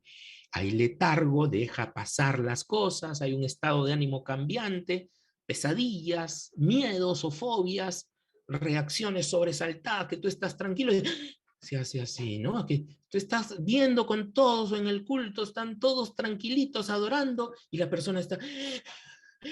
Comienza a suspirar o a sentir miedo de que algo malo puede estar a punto de pasarle, ¿no? Y una desorganización del pensamiento se refiere principalmente a que están con tantas cosas en la cabeza que a veces no sabe si está despierta o está dormida, ¿no? O ha habido personas que han preguntado, hermano, ¿qué hora es? Ah? Tiene reloj, pero no sabe qué hora es, no sabe qué día estamos. La primera pregunta que le hacen cuando hacen una evaluación de la salud mental es preguntarle qué hora es, dónde vive y cómo llegó hasta el lugar donde está. ¿En qué año estamos? ¿En qué mes estamos? ¿En qué día estamos? Todas esas son preguntas para evaluar si la persona es consciente de lo que está viviendo o no. Solo vamos a ver en el momento que nos toque trabajar cómo evaluar la violencia familiar. La condición que ocurre es que despierta la ansiedad o la depresión y lleva a las personas a tener dificultades para buscar ayuda. La ansiedad es algo que ahora se vive tan común, hermanos, por la misma pandemia, que perturba la vida de las personas. La ansiedad no es que sea una enfermedad. La ansiedad está, vamos a llamarlo así, es definida como una reacción fisiológica del cuerpo, psicológica de la mente y aún hasta social de la interacción. Pero es una respuesta ante la amenaza. Cuando una persona se siente amenazado, su cuerpo cambia. Si me lo permiten, en esta, no sé si alguno conoce o tiene Netflix, ¿no? El Netflix es a través de streaming que se dan, hay una serie que se llama En pocas palabras, y allí dentro de esa serie, En pocas palabras, hay una descripción muy acertada de lo que es la ansiedad. Se los recomiendo, mis hermanos. Busquen este documental de la ansiedad en Netflix, como En pocas palabras, la ansiedad, y les va a describir cómo es la reacción del cuerpo, cómo es la reacción de la mente frente a estos eventos amenazantes que viven las personas. ¿Por qué les digo esto? Porque una persona víctima de violencia familiar anda continuamente sintiéndose amenazada. Cuando el esposo va a venir o la esposa va a venir, ya le sudan las manos, comienza a palpitarle el corazón, tiene que observar alrededor de ella o de él para ver si todo está en orden, para que no provoque la violencia del esposo. Ya está preparando la comidita rapidito para que cuando venga el esposo o la esposa ya todo esté listo. Pero no lo hace por una decisión personal de agradar al esposo o a la esposa. Lo hace por miedo. No lo hace con el deseo de poder hacerlo y servir a su esposo o servir a su esposa. No, lo hace por el miedo. Esa es la diferencia. Y también tenemos algunas consecuencias sociales, ¿no? De interacción. La violencia se normaliza, las víctimas se convierten en sobrevivientes, que son los hijos. Los hijos sufren graves problemas físicos y psicológicos y aún hasta sexuales, que se reproducen a corto y a largo plazo. Un hijo o hija que ha vivido en su infancia en una familia violenta tiene 60% más de probabilidad de que se vuelva violento también en su relación de pareja. Esta condición de vivir en un ambiente violento, no se imaginan todo el drama que provoca. Ahora, algunos podrán decir, hermano, yo he vivido, mi padre le golpeaba a mi madre, pero mi padre nunca me golpeó a mí. Y puede pensar de que ahora que ya está casada o casado, ya no golpea a sus hijos, no maltrata a su esposa y no hace nada. Y genial por eso. Pero no toda violencia, como lo decía, es un acto hacia la otra persona. Tal vez habría que evaluar cómo se comporta ella o él consigo mismo. Por ejemplo, algunos adolescentes que han sufrido violencia, algunos padres que cuando fueron adolescentes sufrieron violencia, ahora de adultos ya no lo sufren ni con su familia, ni con sus hijos, pero sí con ellos mismos. Su autoestima es baja, no siente valoración personal, algunos caen incluso en problemas de adicción, que no solamente son drogas, que no solamente es alcohol, algunos caen en adicción al juego, adicción a la pornografía, algunos sufren incluso problemas de trastornos alimenticios con la comida, y que de alguna forma eso provoca de alguna manera una condición de autoagravio a sí mismo. Entonces puede que ya no sea violento con los demás, pero termina siendo violenta con ella misma o con él mismo. Y ahí hay que tener cuidado. ¿Cómo nos damos cuenta con todo lo que hemos visto de lo que es el perfil de la víctima? Que, por ejemplo, se vuelven muy pasivos o muy pasiva. Esta persona que hace un momento me hablaban de una persona que, por ejemplo, su familia lo agobia, lo maltrata, pero él no dice nada. Él es muy pasivo, él no se defiende. Bueno, probablemente si la familia es así, ahora con la nueva familia, imagínense cómo era con él cuando era niño. Probablemente esa persona está sufriendo, es víctima, tiene el perfil de víctima de violencia familiar y está sufriendo las consecuencias de lo que pasó cuando era niño, cuando era adolescente, y por eso no se defiende. Algunas veces juzgamos a las personas que son demasiado pasivas y les decimos, pero ¿por qué no se defiende? Debería defenderse, ¿por qué no denuncia? Pero no nos damos cuenta si tal vez esa persona es víctima, tiene el perfil de víctima de una violencia anterior contra él y por eso no se defiende. Y mal haríamos nosotros en el marco de lo que mencionaban hace un momento, no recuerdo quién fue, perdónenme, pero en el que mencionaba entonces, uno tendría que defenderla o defenderlo. Sí, claro, uno tendría que defenderlo, pero al defenderlo reforzamos la pasividad de ese individuo. ¿En qué forma lo reforzamos? Porque ya él no se defiende o ella no se defiende con su propia familia porque tiene alguien que la defienda. Vuelve dependiente de ese. Entonces, si esa persona se va a defenderlo y va contra la suegra, contra el suegro, contra los cuñados, porque son malvados, porque son malosos, o que sean lo que sean, la persona víctima se queda dependiente de esa persona. Entonces, cada vez que quiera hacer algo, va a ir con la esposa para que lo defienda, o va a ir con el esposo para que la defienda. Y terminamos fortaleciendo ese papel de víctima. ¿Me estoy dejando entender? Miren lo que estoy diciendo, ¿eh? No es una cuestión solamente de que tiene que defenderse, ¿no? Hay que enseñarle a defenderse, sí. Hay que promover conductas de protección y de autoprotección, sí. Pero no podemos ir en defensa de otros, porque si no fortalecemos eso. Obvio, estoy diciendo de que esta persona no está siendo violentada en la actualidad, pero es pasiva porque fue violentada en algún momento de su vida. Entonces uno se va dando cuenta de cómo es la persona en la actualidad. Y tenemos que evaluar lo que pasó con anterioridad en su familia de origen. Los problemas de violencia familiar tienen un alto costo a nivel de país, un alto costo, porque tienen que atender a muchas víctimas a nivel psicológico, mental, o incluso a nivel físico con los hospitales y todo lo que hay que trabajar en esas vidas. Las mujeres pueden llegar a encontrarse aisladas e incapacitadas para trabajar, mire usted. Hombres que no quieren que sus esposas trabajen o a perder su sueldo. Quiero que dejes ese trabajo. No me gusta ese trabajo porque no me gusta cómo te mira tu jefe, ¿no? Y ya. Y no le damos la validación a la mujer para que se defienda. Nosotros queremos ir a defender. Hay un capítulo, si mal no recuerdo, que es el 7º, que vamos a trabajar a través del tema de los celos. ¿Cómo manejamos los celos? Para que no se vuelva un comportamiento violento.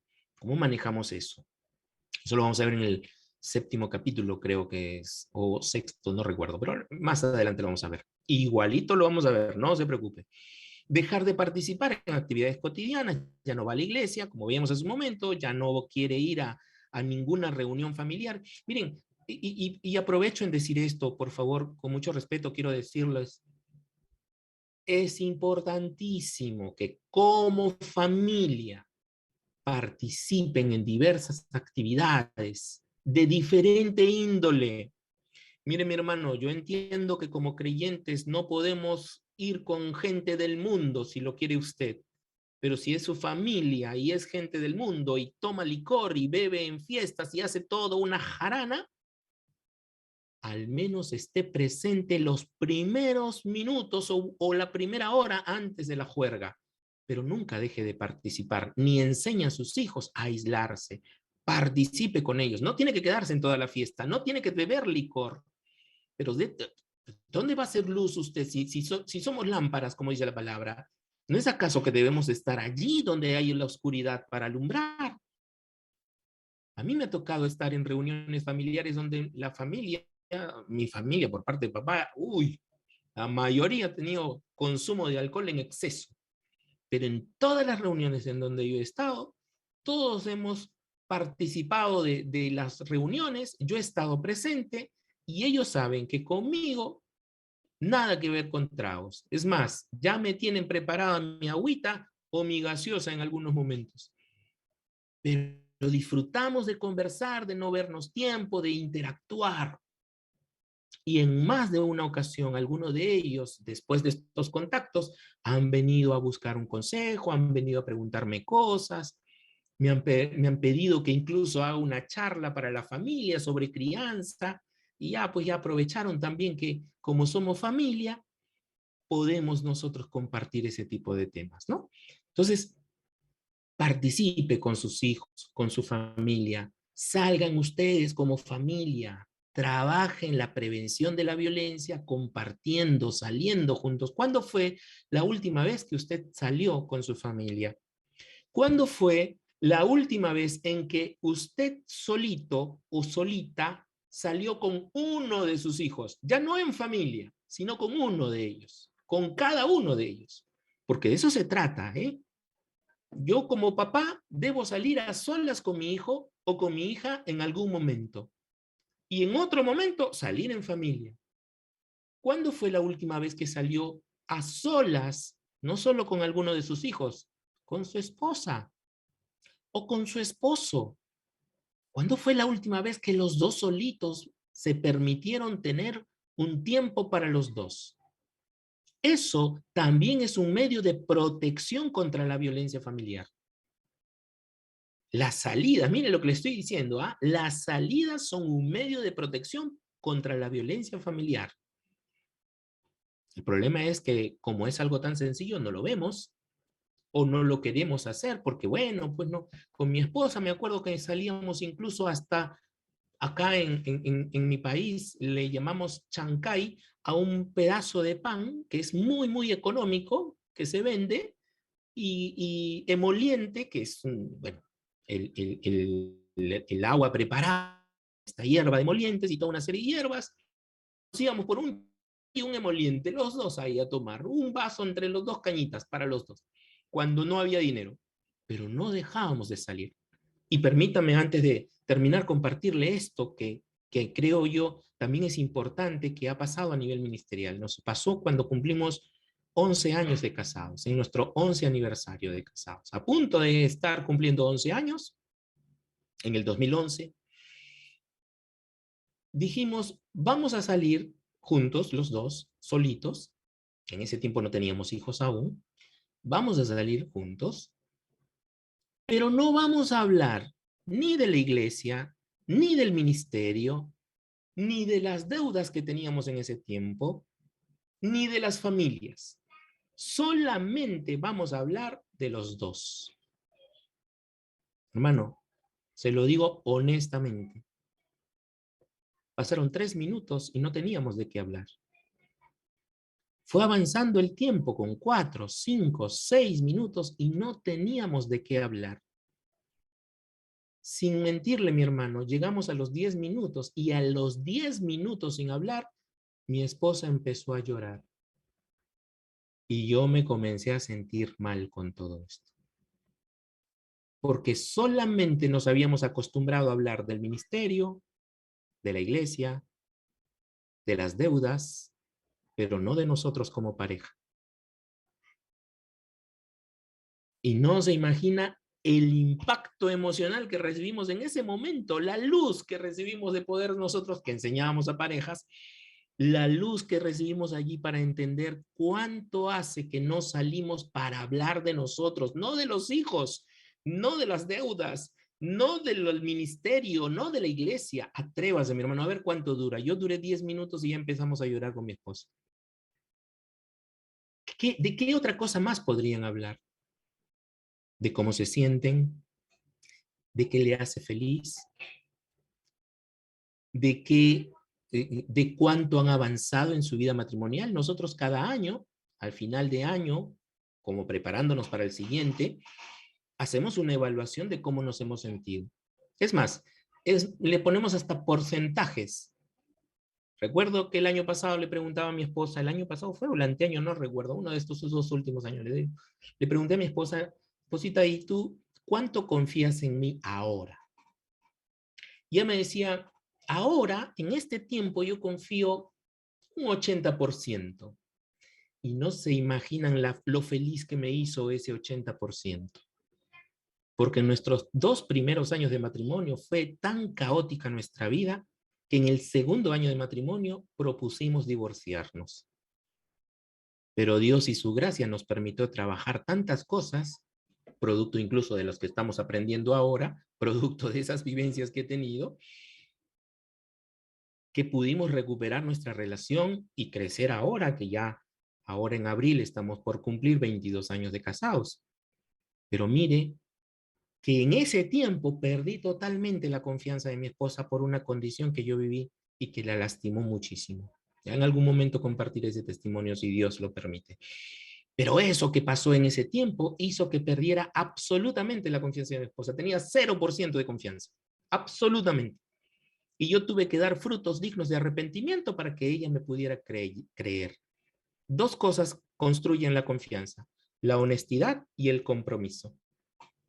Yo tuve que ser hasta cruel conmigo para decirle a ella lo que me pasaba, lo que sentía. Pero tuve que estar totalmente comprometido para demostrarle que sí quería continuar en una relación con ella. Entonces, ¿se imaginan a los 11 años no tener nada de qué hablar? Y ahora, hace un par de años atrás, preguntarle y que me diga que tiene 80% de confianza en mí, ¡guau! Para mí es lo suficiente. El que diga que tiene 100% de confianza, perdónenme, pero eso sí, le está mintiendo el Espíritu Santo, diría yo. No hay nadie que confíe en 100% en otra persona, porque somos seres humanos y podemos fallarnos el uno al otro. Y tenemos que ser comprensivos con eso también. Por eso es importante entender cómo ha sido nuestra vida desde antes, cómo hemos venido viviendo nuestras vidas, cómo fue nuestra infancia, cómo fue nuestra relación con nuestros padres, de qué manera hemos venido desarrollando una fuerza personal, una estima personal para seguir creciendo y no solo dependiendo de otros o de las demás personas. Miren este perfil de víctima. 88% mujer adulta, 61% adultas entre 18 y 35, 73% de 1 a 3 hijos con el agresor, 4% ha estado embarazada, 56% quien la golpeó es su pareja y el 27% una expareja. Y el 69% proceden de zona urbana. Esto es en función de casos de feminicidio en nuestro país en el 2014. ¿Y el perfil del agresor cómo es? 89%, hombre adulto. 75 años de edad. De conducta violenta. Personas que justifican su accionar principalmente por los celos. 51%. 57% planeó el ataque. 55% lo hizo con crueldad. 63% empleó la modalidad de golpes y el 35% de asfixia. Ese es el perfil del agresor. Ahora veamos al agresor antes de que se nos pase la hora. Existen 2 clases de agresores que se les llama característica de las personas violentas. Al primero se le llama el pitbull. ¿Quién es el pitbull? Que es la raza de este perro que está aquí presente, ¿no? El pitbull son los que tienen la agresión, tienen la tendencia a ser agresivos, pero la agresión viene producto de haberse separado. O sea, mientras estaban juntos no era agresivo, pero una vez que se separan o una vez que ella le dice ya no quiero nada contigo o él le dice ya no quiero nada contigo, ahí se vuelven agresivas o agresivos. Son los pitbull.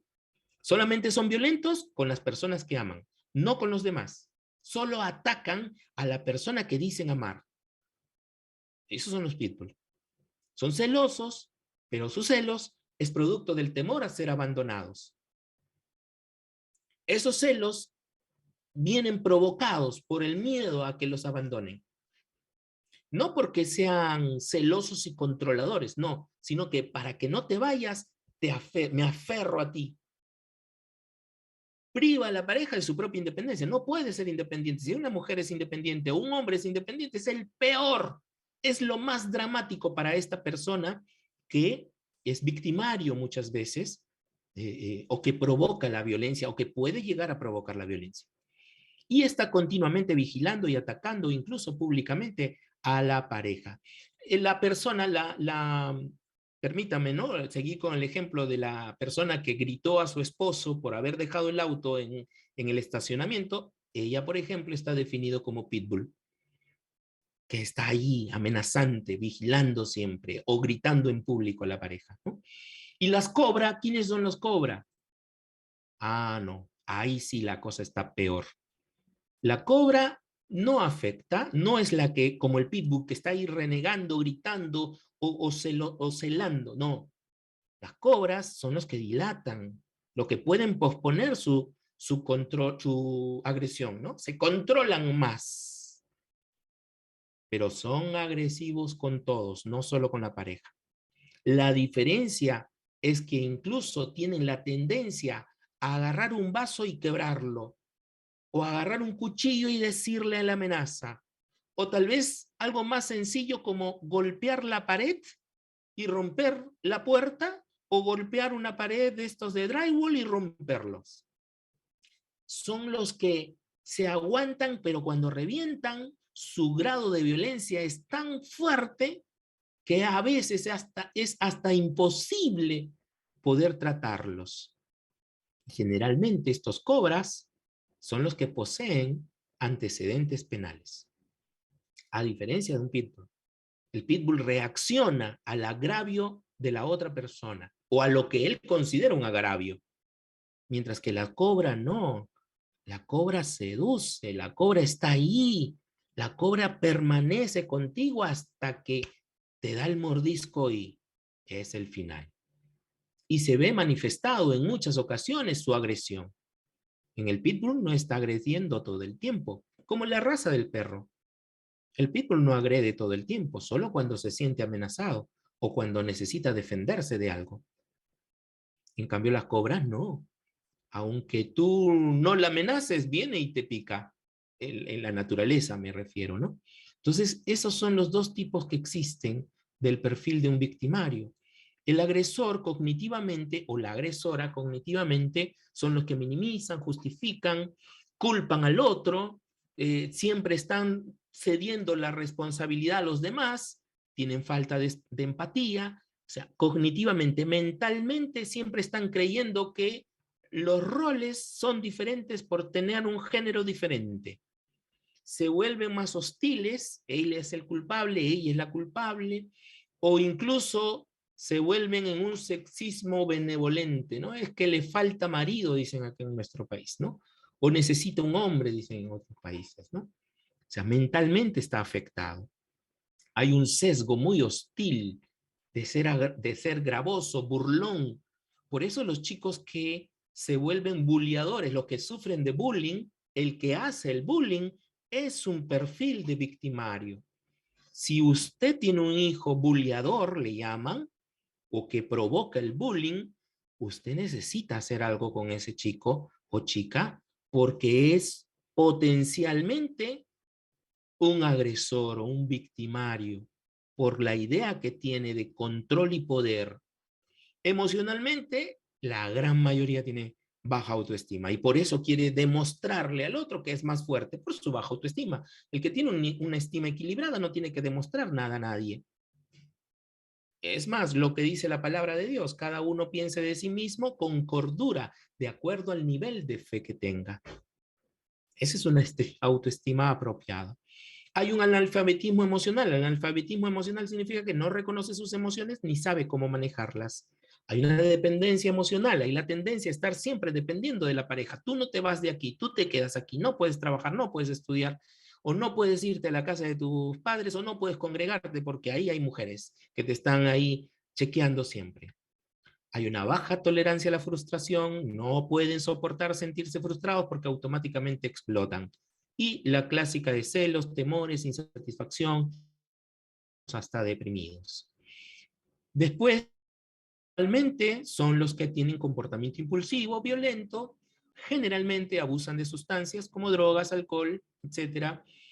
Las decisiones verticalistas, ¿no? Yo decido sobre lo que tú tienes que hacer, ¿no? Entonces ellos son los que siempre están decidiendo qué hacer en todo, ¿no? Si hay algo que se tiene que hacer, él tiene que tomar la decisión o ella es la que tiene que tomar la decisión, incluso a nivel familiar. Pero no por elección de todos, sino porque todos están sometidos a su voluntad. Recordemos nuevamente el principio de sumisión mutua.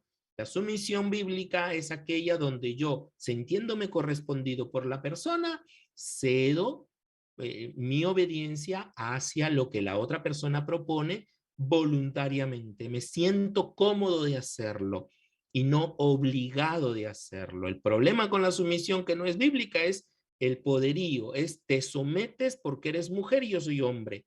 Tienes la obligación de hacerlo. Eso no es bíblico.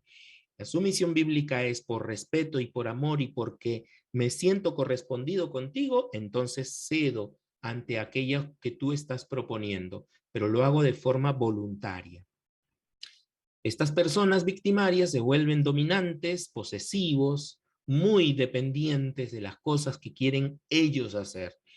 Fuerzan muchas veces a las relaciones sexuales, y hay una disociación entre la conducta privada y la conducta pública. Esto se ha dado mucho en redes, incluso en redes sociales. En el Facebook, en el Instagram, en el YouTube, son unos ángeles. En la casa ni tu esposa ni tu esposo es tu fan, porque saben cómo eres, ¿no? Si hubiera un dislike, te pondrían en casa, ¿no? Aunque por las redes todo el mundo te pone likes, ¿no? Todo el mundo te ama, todo el mundo te quiere. Ojalá eso sea un reflejo de lo que vive en su vida privada, pero si no lo es, eso también es un riesgo. Y también el riesgo de aislarse del resto o hacer que las personas se aíslen con él o con ella. Y en las relaciones y motivaciones que tiene, pues no hay buenas habilidades sociales. Hay un déficit. Siempre está peleando con todo el mundo. ¿A dónde va? Pelea. Se va al trabajo, tiene broncas en el trabajo. Se va al ministerio, hay gente que no lo pasa en el ministerio. ¿Se ha dado cuenta usted de que cuando hay una persona que viene y que usted siente que es correspondida, que es muy agradable, esa persona automáticamente le abre los brazos y, ay, qué lindo, ahí viene la hermanita fulana, ahí viene el hermanito sudán? Pero cuando hay alguien que nadie lo aguanta y uno se da cuenta, ay, viene ese hermano, no, no, no, no, no, no, no quiero ver, no, no, no, no, no, mejor me voy de acá porque este hermanito no lo soporto. Cuidado, porque a esa actitud de que no lo puedo soportar, probablemente esté reflejado por la actitud de esa persona que de repente es muy avasalladora, de repente es muy terca o de repente es muy dominante. No, a mí me pasó eso y tengo que yo decirlo. Cuidado, cuidado, porque eso podría ser una actitud. Recuerde que estamos hablando de actitudes, ya no de comportamiento solamente. Por eso hay déficit de habilidades sociales. ¿Cómo me doy cuenta que hay déficit de habilidades sociales? Pues, ¿cómo me llevo con las personas? O sea, las personas se sienten bien, yo estoy, son de los que me esperan para saludarme o son de los que cuando me ven se corren. Es evaluación. Déficit de la solución de problemas. También no sé cómo solucionar problemas, entonces ejerzo violencia. Eso es lo que muchas veces pasa con padres de familia que no saben qué hacer con sus hijos, porque los hijos se portan mal y ellos no saben cómo controlarlos. Entonces, como no saben solucionar el problema de sus hijos, venga con la violencia, ¿no? Y ejecutan la violencia, el agravio, y los insultan, o los gritan, o los golpean, con de poder solucionar, entre comillas, el problema de acuerdo a lo que ellos creen que es solución. Cuidado también con eso.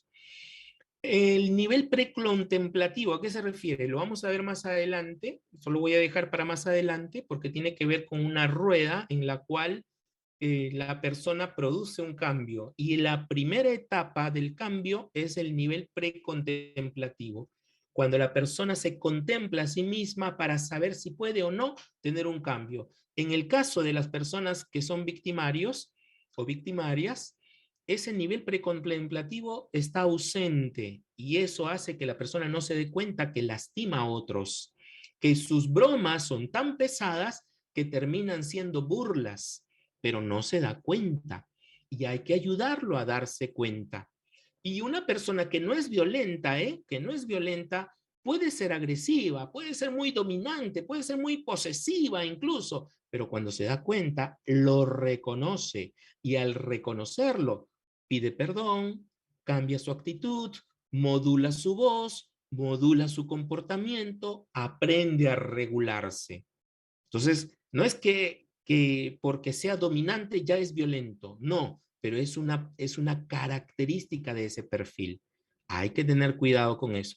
Si se da cuenta, con todo lo que hemos hablado, incluso los motivos por posible retorno con la pareja, está motivado por eso, ¿no? O sea, él sabe que tiene que cambiar, si no, no vuelve con su pareja. Entonces, tenemos que entender, si se dan cuenta, todos, absolutamente todos, tenemos rasgos de personas violentas. ¿Alguna vez cualquiera de ustedes, incluyéndome yo mismo, cualquiera de nosotros, pudo haber actuado de forma violenta? Y si no somos suficientemente claros al respecto, podríamos nosotros terminar dañando a los demás.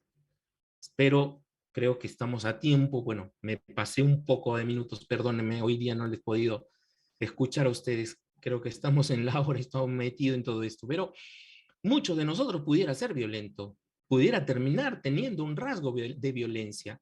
No se asuste, el que tenga un rasgo no significa que sea una persona violenta, pero sí significa que si usted ha podido identificar alguno de estos rasgos que hemos visto, tal vez sea la oportunidad de permitirse darse cuenta, de recibir de parte de Dios una revelación personal de cómo está su vida, y de aprovechar este tiempo para poder modificarla.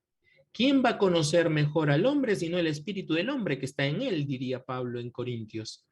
Así que deje que ese espíritu de hombre que tiene usted, o espíritu de mujer en el caso de las mujeres, pueda hablar a su corazón, para que pueda usted identificar si alguno de estos rasgos que hemos visto está presente en usted.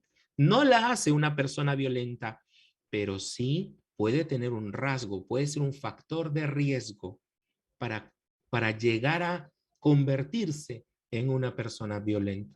Así que bajemos el volumen a nuestras emociones, mis hermanos, y aprendamos a trabajar de una manera, aprendamos a compartir con nuestra familia y con los demás de una manera saludable, de una manera en que podamos reconocer estos rasgos y ayudarnos a bajarlos del volumen. No significa que no estén o que sí estén, significa que cuando estén lo pueda reconocer y sea lo suficientemente sabio y prudente para bajarle el volumen. Amén, mis hermanos. No nos queda más tiempo. Por favor, sus preguntas e inquietudes lo vemos. Por favor, escriban. Han escrito varios, he respondido a varios. Así